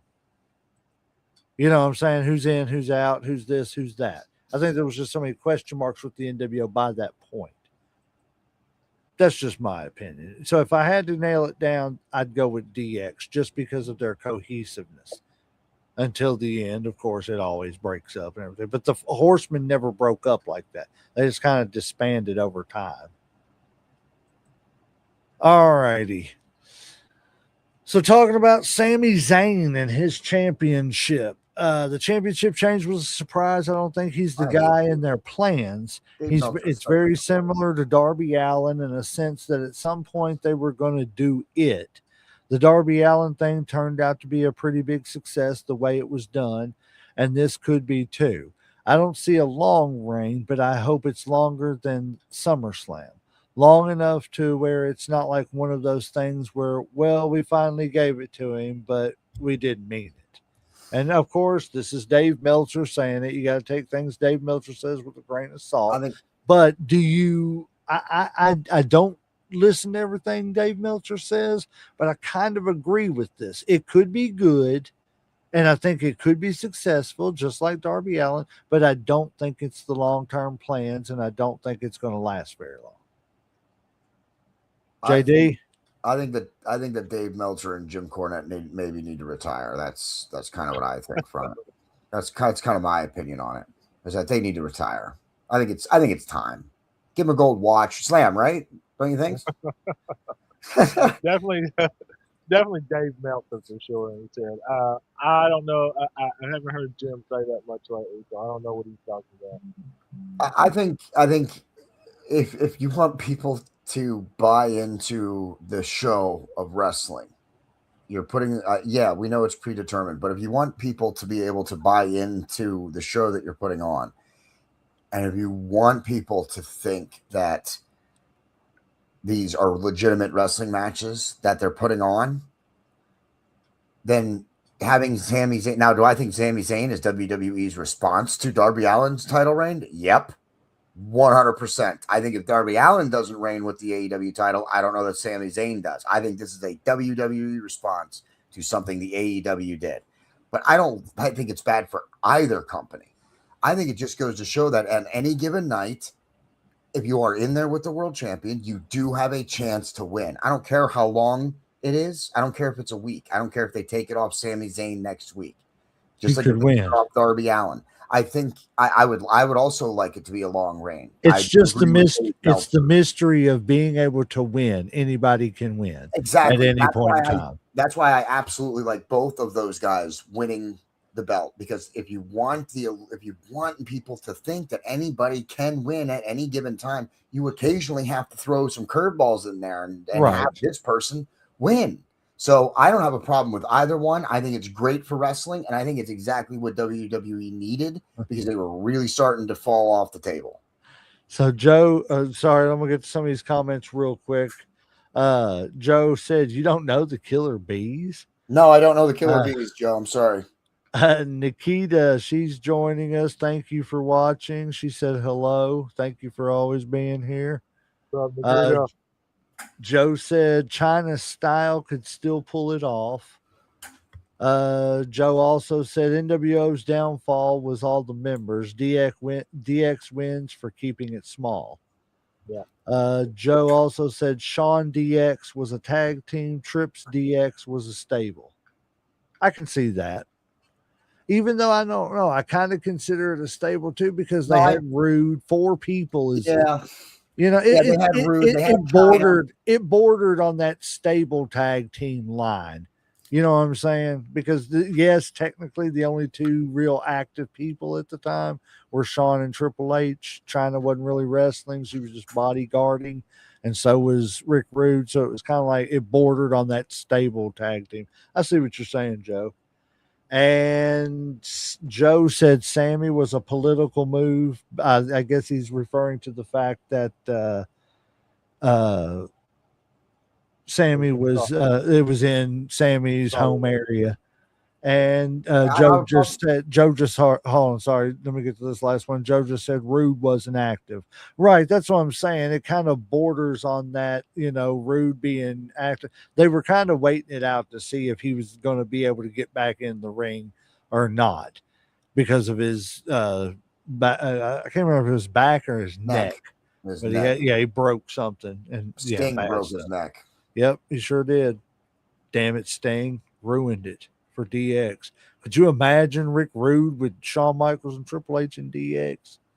Changing kind of like Rick Rude's I think that persona? changes. I think that That would have would- changed the Monday Night Wars in a much more fundamental way than DX had already started. Like the NWO DX battle, that was already starting. So, but Rick Rude, an active Rick Rude, but see, he was in the NWO. Yeah, on the same Yeah. night. On the same, yeah, exactly. So yeah, I mean, I just active think- Rick Rude in either one would have been phenomenal. I'm Yeah. a big Rick Rude fan. I just think that Rick, because you could eventually broke Rick Rude off from DX and had Rick Rude versus Shawn.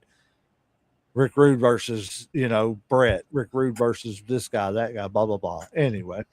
All right, getting down to the last one I've got before we get to the results of the shows real quick. Let's see.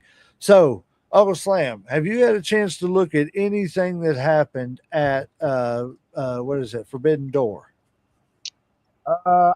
I've seen a couple of highlights. I don't know like everything, but I know the main thing.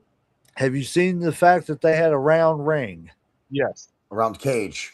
Yeah, Yeah. well, yeah, that's what I meant. Round cage. You knew what I meant. I saw that. I saw the bottle of purple explosions. I toads. saw the That was cool. Darby Allin coming off that motherfucker. God. So my question is, what do you think about this round ring open top as compared to the Hell in a Cell closed top, or can you even compare them? No, Let's start with let's start with Uncle Slam on this one, then we'll get to JD, because I know JD's the diehard AEW fan. That man will defend AEW over anything. I promise you, people. That's not a bad thing. I think it's cool, man. Like I said, I mean, I ain't got no issue with it.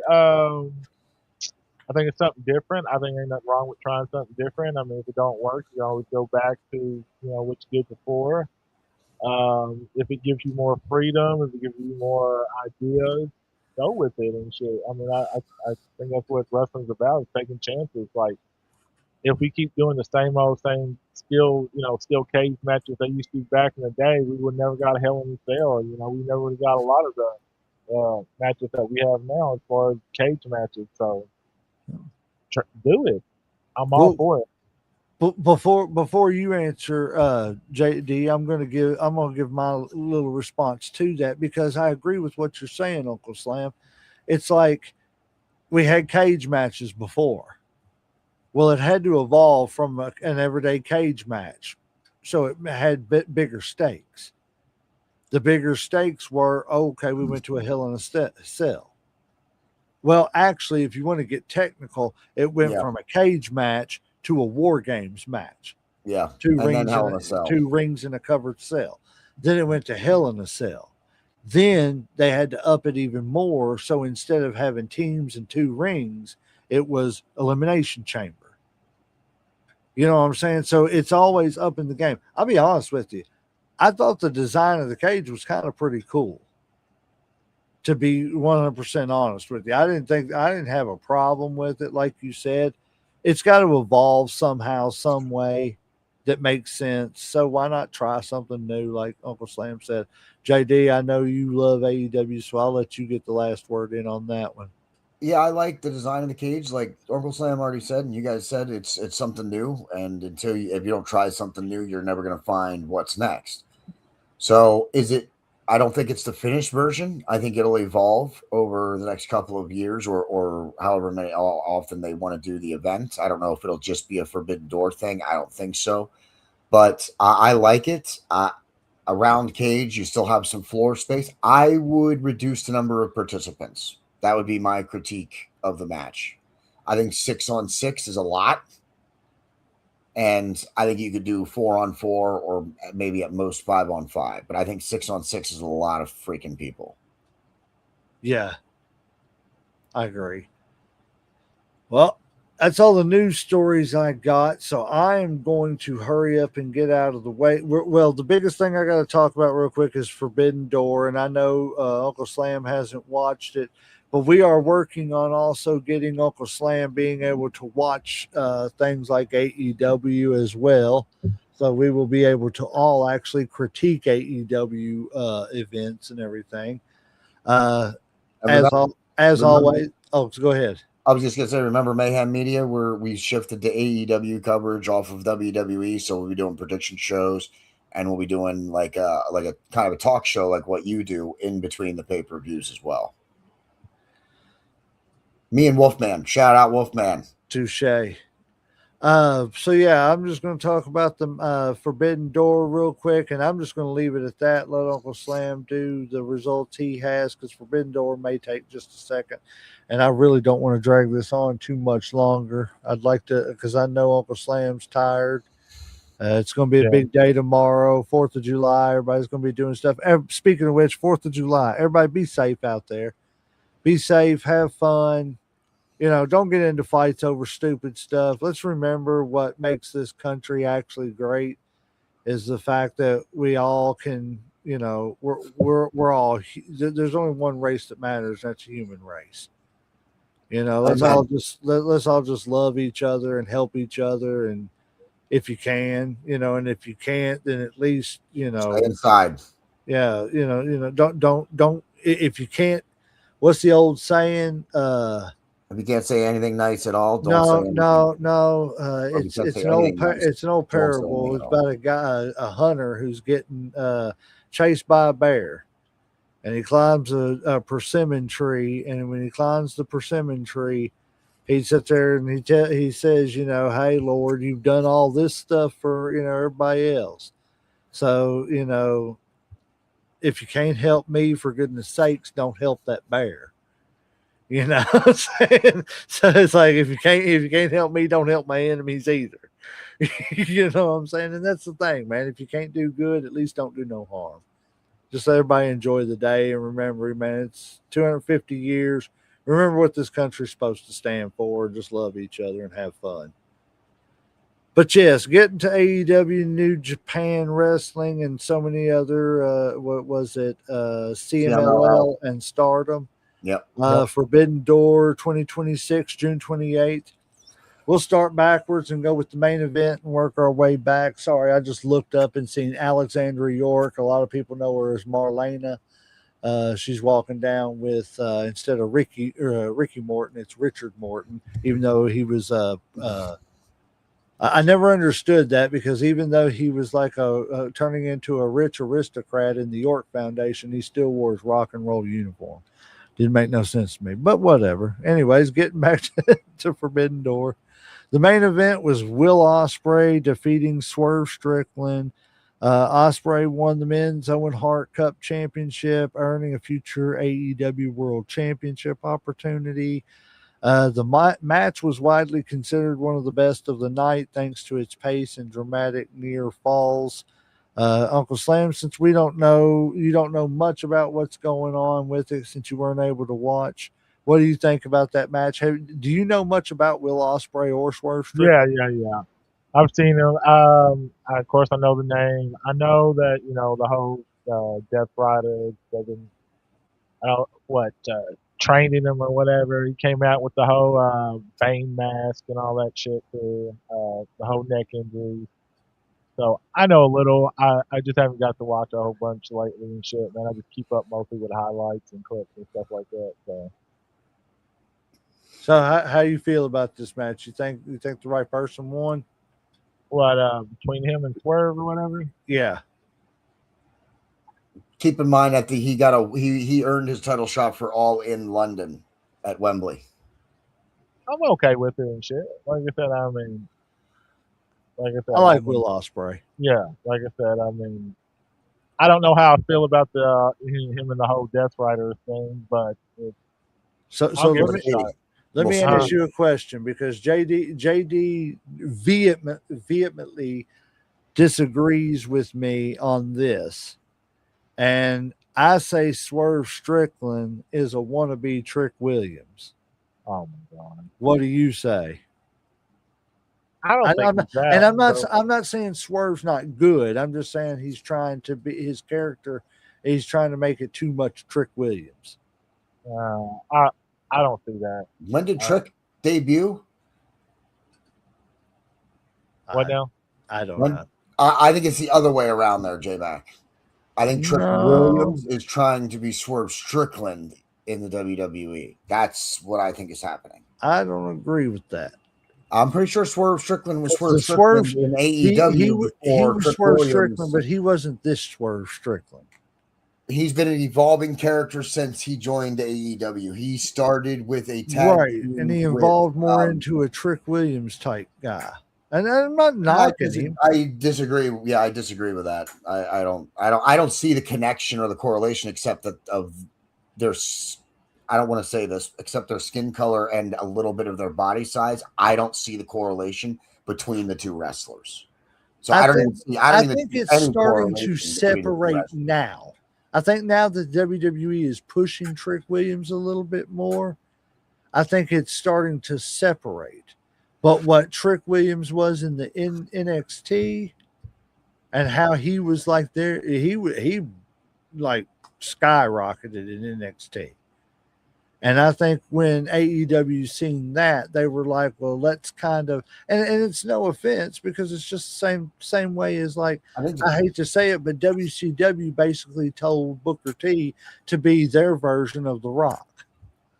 That I can see a little bit more than the correlation between Trick Williams. I think it's the same thing. They just told him, hey, I need you to be this version of this.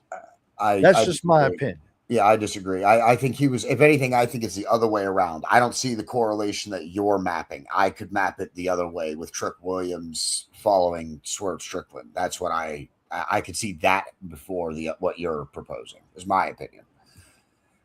All right. So for the women's Owen Hart final, we got Mercedes Moné defeating Maya World. Moné captured her second consecutive Owen Hart tournament victory, and the win guarantees her an AEW World Championship match at All In. Uncle Slam, what do you think?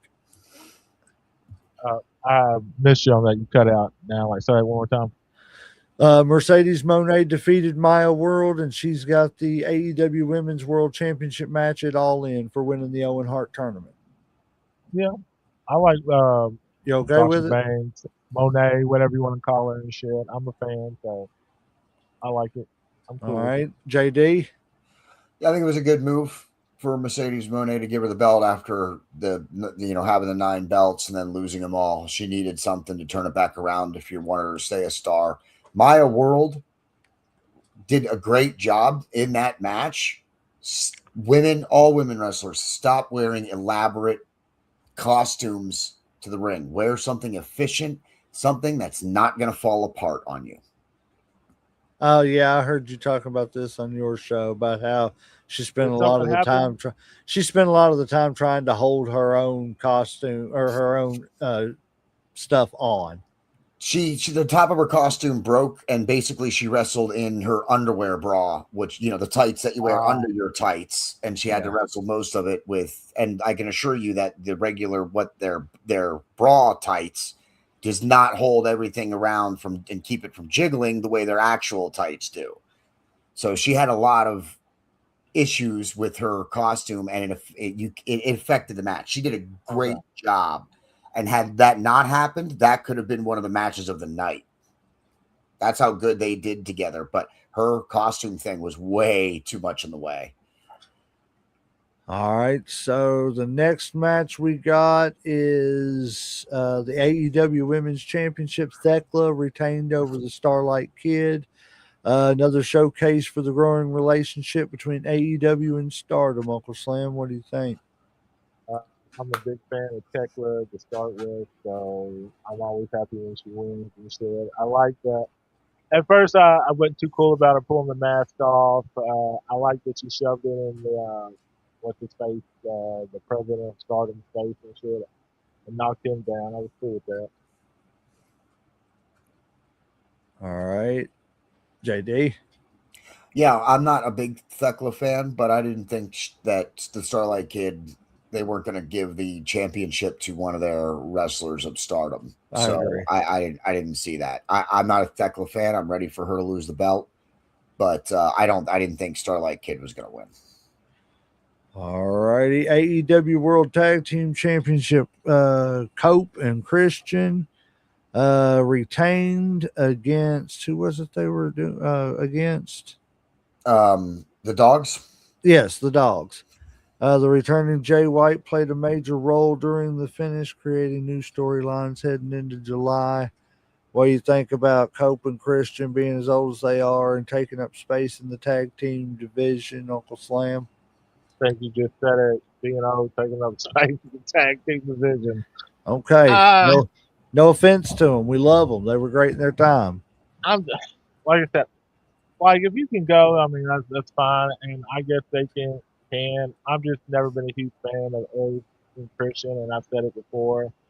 Um, Other people like him. I was just never one of those people. So I mean, I was happy that Edge got to come back and wrestle, but I don't really care. I mean, just be honest. He said, I don't really care. I just don't. I mean, They're getting that's where it is. Edge and Christian are getting their swan song. AEW is doing this for a lot of wrestlers that the WWE is maybe not or doesn't want to let them do their final run the way they want to do it. So he's letting them do their final run. They're going to pick a team. I don't know who it'll be that will likely completely obliterate them and take them out and stuff to win the belts.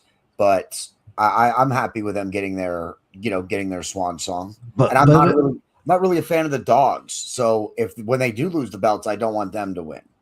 But every wrestler has to understand, just like Paul White said, sometimes you don't get your retirement match. But sometimes you do. But sometimes you do. But you don't always have to. You know what I'm saying? Sometimes it's just over, and it's just over. I think Edge and Christian can still go in the ring based on what I saw at that pay-per-view. I'm not saying that they can't, but I'm just saying that at this point in time, they shouldn't be carrying the tag team division as tag team champions. They should be. TK's a fan. They should be. I get it, but at the end of the day, they should be a team that comes in. They can cause destruction. They can cause mischief. They can make the division interesting, but they're just not going to be the guys that's holding the belts. And I think, to me, and it's if I have, I think those are restrictions that WWE puts on people, and that's what I love about AEW.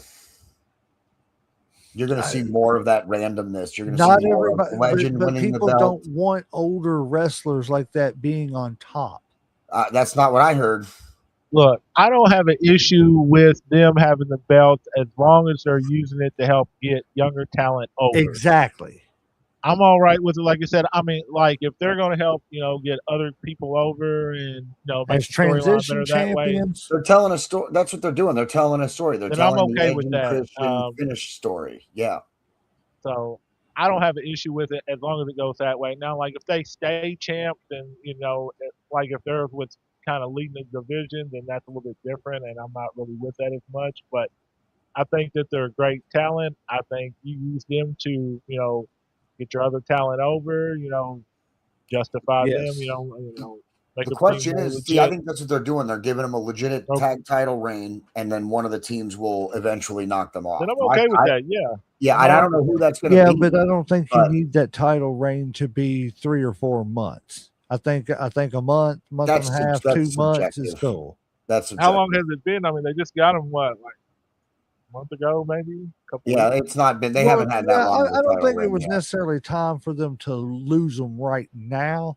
But by the next pay-per-view, I wouldn't be. I'd say get somebody else over. We'll see if the program continues with the dogs. Then I could see them knocking Edge and Christian off. If they move on to another tag team, we'll have to see who that other tag team is. Right, but I'm just saying, I don't want to see a long, drawn out. I don't want to see them reign for a year or anything. I don't want to see them reign more than three months tops. Man, I don't like 3 months reigns. Yeah, I don't like. I don't think you need them to do that. You need them to get other people over. So you drop the titles to somebody who's up and coming, and then you go have them feud with another tag team who needs a boost, and you let that tag team overdo them. At first, you got to make them legitimate champions and not just possessional So champions. they're already legitimate champions before they came into that company. We're arguing semantics though. But It's but, just but that opinion but based. that's but you don't have to do that. That's the thing. They're already cemented. I just think it's a mistake to keep putting older people at the top of the pack and letting them keep dominating when they don't have to. They should be getting people over. You don't need older people carrying around your belts. I do partially agree with that. That's why I don't want to see him reign for a long time. That's why I said 3 months for me. 90 days is plenty for me. And I'm not saying that you can't even put the belts back on them later on for a month or two if need be, but I don't think it needs to be a constant thing. All right, on to the next. We got Moxley defeating Bandito. Moxley continued his dominant championship reign with another violent title defense. I think that describes it all. That's what's just kind of wearing me out on John Moxley is that it's always a violent title defense. Uncle Slam. Unfortunately, I think the blood kind of overshadows some of the talent because I think he's really talented. Unfortunately, I think he gets more attention for it than the actual wrestling on certain shit. Um, I've never been a huge Moxley fan. I think he does better in AEW than he ever did in fucking WWE because they let him do whatever he wants and shit. Um, the match was all right and shit. You know what I'm saying? Like I said, it was pretty typical. Like I didn't think he was gonna lose. I agree. It was a typical Moxley match. Yeah. Not a huge fan of Moxley's style anymore. I like Moxley. I just don't think he needs to bleed every match. Yeah, I'm with you 100% on that. Just like Brock's Boulder said, if it makes sense, do it. Yeah, exactly. If it don't make sense, then why are we doing this? The cage match made sense. Yeah. The main event the main event with Osprey and Swerve did not. Spaghetti in your head doesn't make sense. Yeah, way too much blood in their match. Way too much. When you're stabbing your head with spaghetti to stick it into your head, you're an idiot. You just need to stop. It's too much. Let's see. Joe is writing in. He said Moxley bleeds just brushing his teeth. I agree. I 100% agree, man. Well, that happens when you stick the end of the toothbrush into your forehead. Yes. All righty. IGP Global Heavyweight Championship. Shota Umanino. Yeah, I don't know how to pronounce that name. Retained against Pac, which Pac used to be what was his name? Neville in WWE.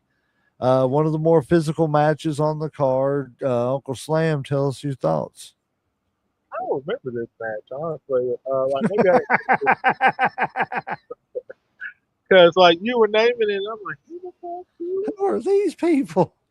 Like, I don't remember that one.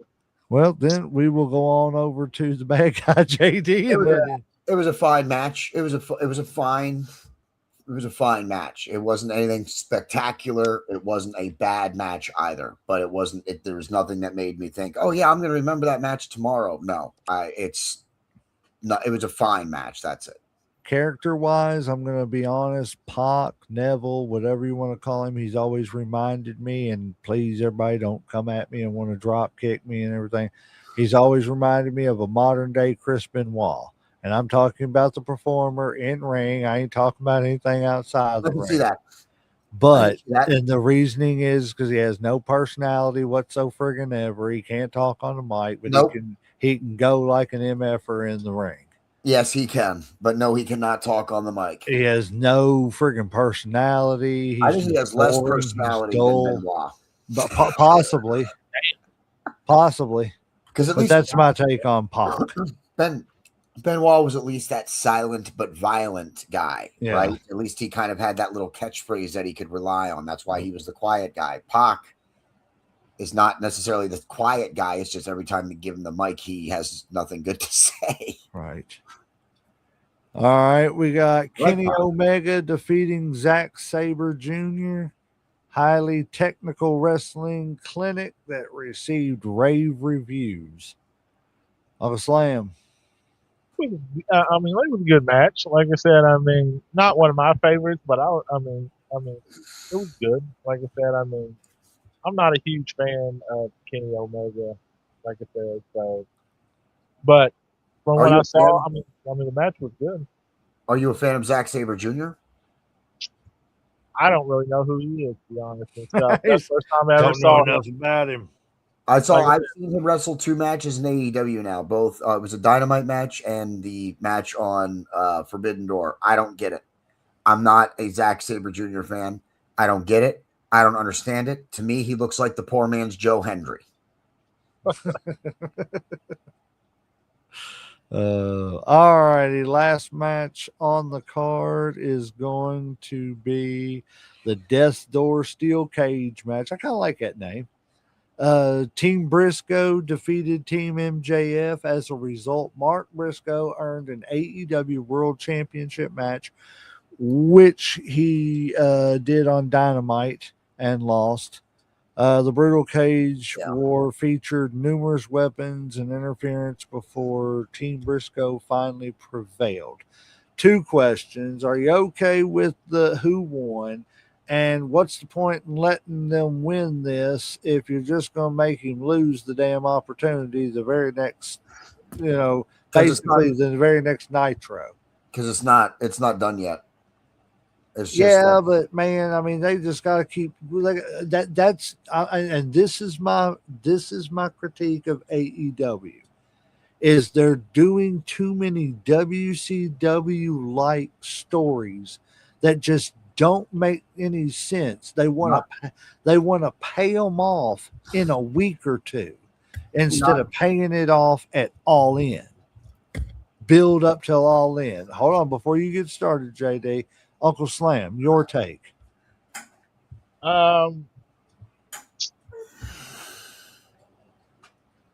because hold on, this was a two-part question. The first part was like, what did I think about who won the match? What did you think about who won the match? And do you think that they're doing too much of the payoff too quick instead of good long build, or at least not even long build, just a month long build? Well, first, I enjoyed the match. I thought it was a good match and stuff. I'm okay with them winning. I don't like that, they took I mean, they gave it to him, and then the next night, they took the opportunity away pretty much, or he Yeah. lost or whatever. But if it's like JD said, and they're building to more, or they're adding on to the story, that I'm okay with it. We'll have to wait and see, to find out. Um, but it was a hellified match and shit. Like I said, it was a really good match. yeah. Before JD goes, I'm going to backtrack just a little bit, and I'm going to give JD a little bit of grace because I know I give him hell about AEW a lot. What?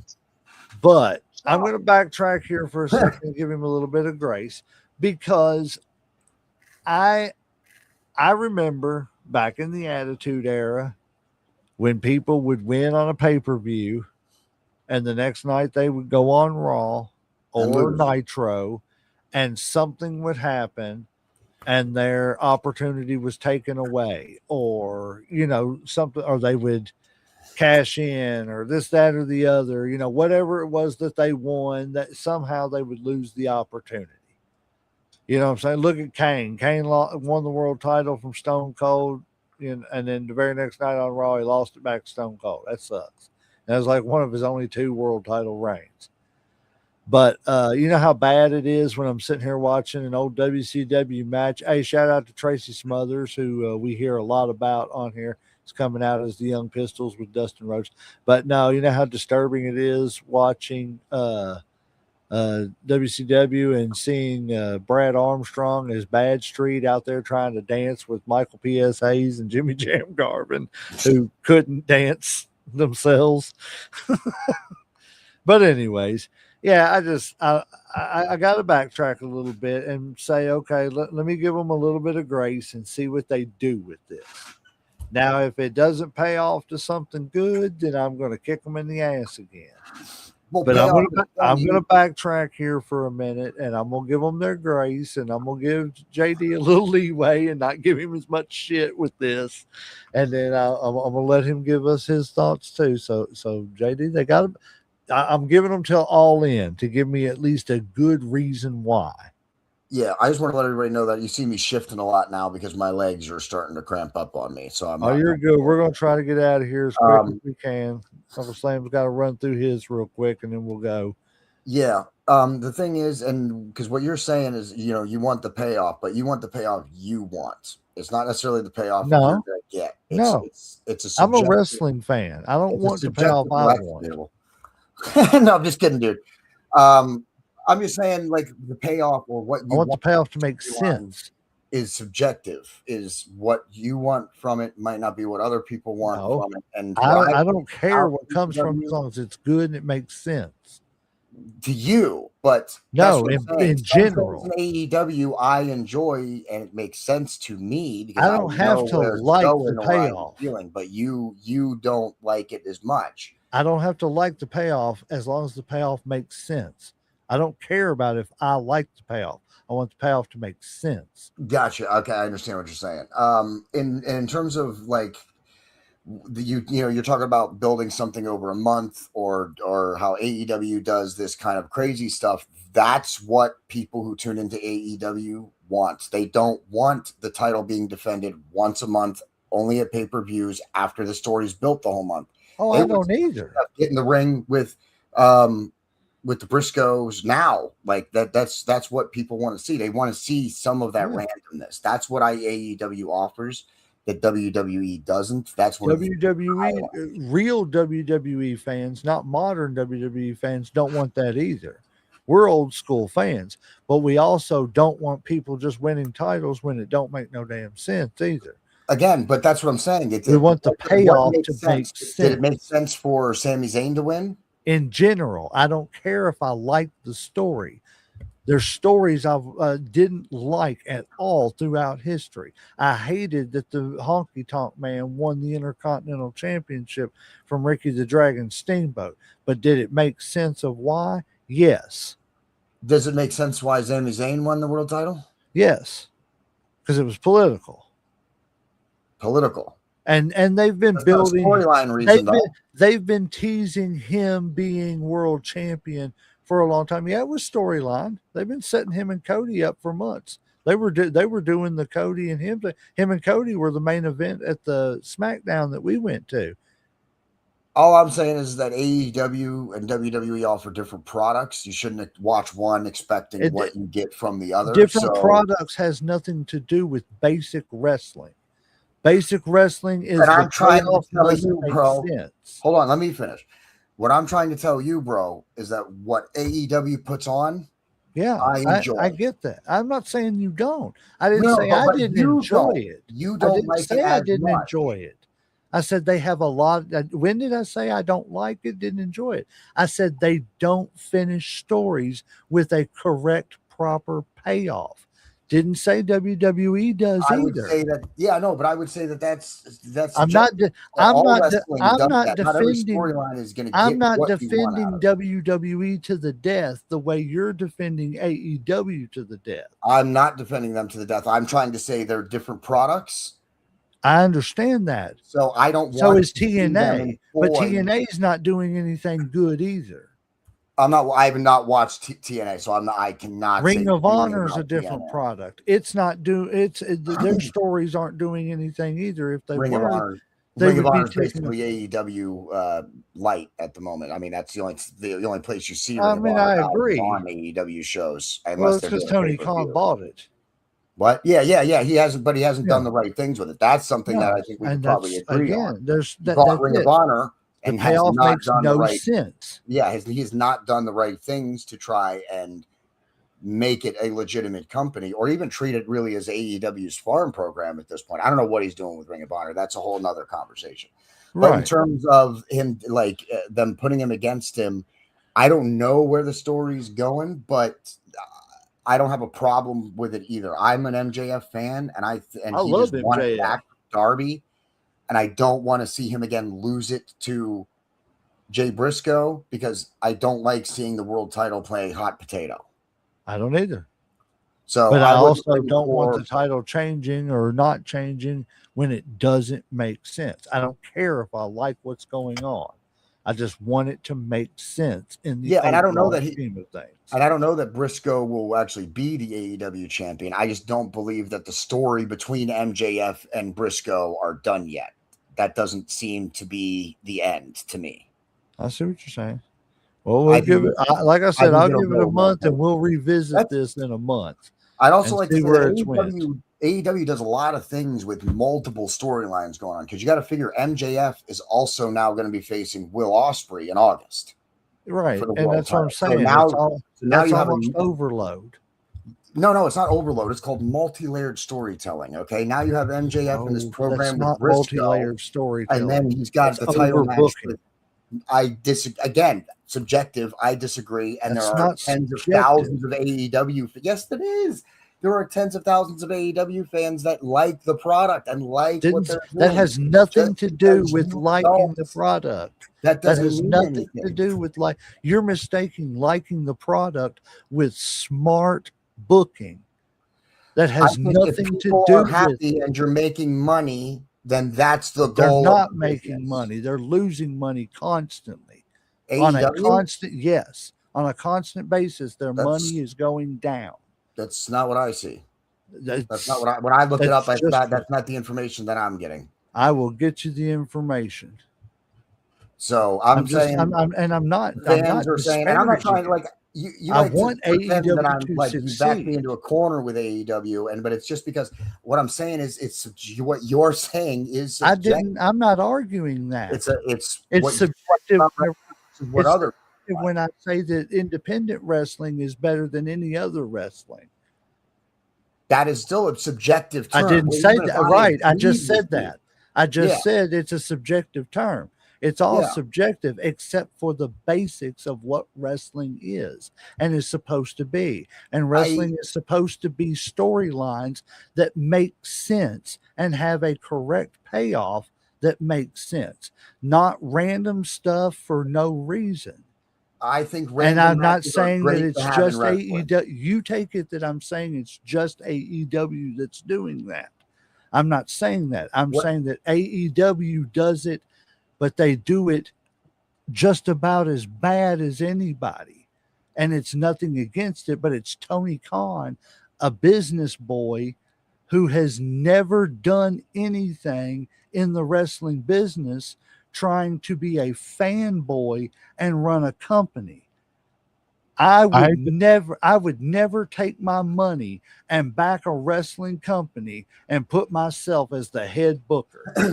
hey, gentlemen, I hate to cut you off. This is running a little bit long. I It think we need to is. zero back in because it's almost like 1 o'clock. It is. That's bad. I I need to go ahead. apologize.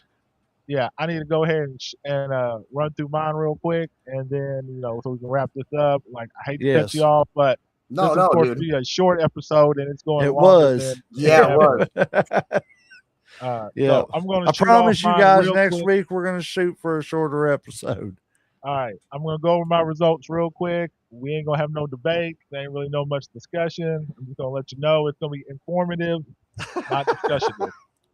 So only because it's late. Now, any Do other you time we think, can Uncle talk. Slam? Do you Yeah. think? Uncle All Slam right, had to reel it in for us. Yeah, okay. The Great American Bash results. We're gonna go run this through. Kendall Gray defeated. Hold on, let me see. Let me get back in order. Wrong one. So I'm talking shit. All right, NXT. Let's do this real quick. Let's see. Tony D'Angelo versus um.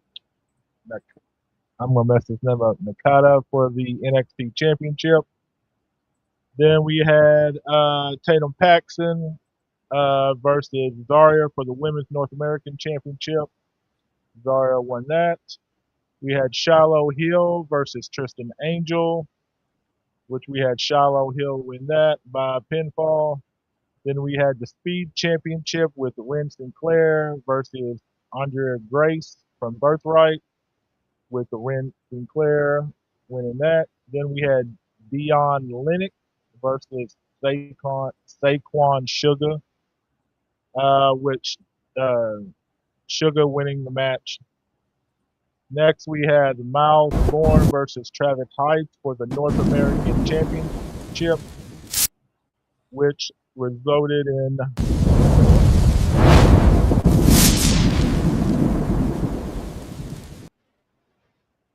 what was that? Go ahead. I What didn't was realize. that? What? I don't. What the fuck? Oh God, y'all killing me. Okay, I was we had trying to make production a little bit better, and that was courtesy of JD. So thank you, JD, just to let everybody know. Yeah. You're very welcome. I'm happy to help. Let's see. So Well, what the hell he was just, that? it was like he was trying to shut me down real quick. Like, oh, let me turn this on real quick. Your time is up. I didn't realize it was going to be loud like that. I did not add the sound. You added the sound, I think, didn't you? Or No, did I didn't. That's the way it came to me. But Oh, anyways, shit. go I ahead, think- Uncle Slam. All right, Sorry. Bourne It sounded defeats Heights cool. by pinfall to retain the North American Championship. And then we had Lola Vice versus Kendall Gray, with Kendall Gray winning her first championship, defeating Lola Vice. Let's see. For June 26th, SmackDown, we had B-Fab and Michonne defeat Alexis Bliss and Tiffany Stratton. With interference from Jade Cargill. Triple A Championship, we had Rey Mysterio defeat Nathan Frazier versus pinfall. Then we had Paige defeat JCJ to secure pinfall by Schoolboy pin. Next, we had Dan Housing and Matt Cardona teaming up to go against Los Garcias, won by pinfall. Next, we had Jade Cargill beating Chelsea Green. We had Julia versus Kiana James, with Julia winning by pinfall. Let's see. Next, let's go to SmackDown result. Not SmackDown, but Raw. So that's this one.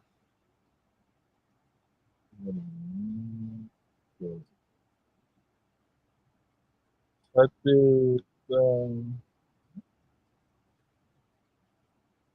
Well, don't look like I have any wrong. Hold on.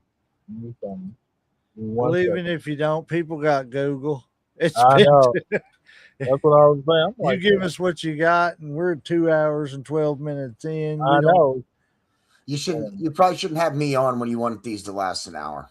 I know it. I just want to let y'all talk about AEW and bring y'all No some time. AEW talk between me and JD anymore. All right, we had Jimmy Uso defeat LA Knight. Chad Gable beat JD Madonna. You said Jimmy, not mid card Jey Uso, right? Jimmy, yes. Right. But Okay. Jay was there to help for interference. Oh, Joe mid card was there. Yeah. Joe Henry defeated Austin Theory by pinfall. Rey Mysterio, if I can talk, defeated Ethan Page by pinfall, and Raquel Rodriguez defeated Maxine Dupree, and that is the wrap. All righty. JD, before we get out of here, plug some stuff. Check out Mayhem Media on Facebook, YouTube, and Rumble. Our Marvel series returns next week, next Saturday night. Hopefully, I can get these two to be on there. I'll be there. And I'll be there. Sundays, we're doing After the Dragon, following House of the Dragon with J Mac's son, Theorist. So check that out. Theorist. Yes, sir. I got to catch up on that, man. I watched the first episode, but I need to catch up on the next couple. Well, see, there you go. You got you another person if you did it later on in the night when Uncle Slam gets up. No, I'm just joking. I'm gonna try. I'm over here committing Uncle Slam to shows and shit. I'm trying to get it. I'm trying to get the second half of the season on later on Saturdays. My Saturday schedule is opened up a little bit more now, so I think I can do it closer to the show. Right. I got to talk to the fam anyway. They hate that I'm doing all these podcasts. They hate podcasting. We can't do nothing, Dad, in podcast. Podcast. Yeah, well, once the money starts rolling in, they'll be singing a different tune. Hey, exactly. That's it. That's exactly it. But now, you got anything else you want to plug there, JD? Check out the storefront, bonfire.com/store/mayhem media shop, and pick up a shirt. And then if you guys buy enough shirts, then I'll be able to afford to buy another one. And then I won't have to go shirtless on Headlocks, Heels, and Havoc. Touche. Buy a shirt. Now, yeah, and honestly and truthfully, speaking of shirts, me and Uncle Sam's going to have some shirts up for sale too. So not only can you buy them, will you be able to buy them at the events, you will also be able to get a hold of us and buy one, and we will mail it to you, whatever we got to do. And we will figure it out because, yeah, we love y'all. We love the support and everything. Also, just to let you all know, we have rebranded our every week, whatever recap show. We are now calling it the Havoc Zone. So make sure you tune in. This was the first episode of the Havoc Zone. I think we had up to about 9 people, so we appreciate everybody that tuned in. It's an honor to be on the first one. Yes, sir. Thank you, sir, for being here. And everybody else, go out there, make sure you hit the like, subscribe, follow, share, all the things and everything. And we appreciate all the support, appreciate all the love.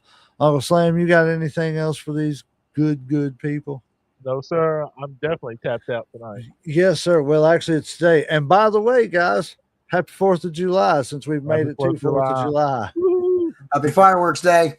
Yes, boom, boom, booms, and too sweet and all that. So referees hit that 3 count. We're going to ring that damn bell.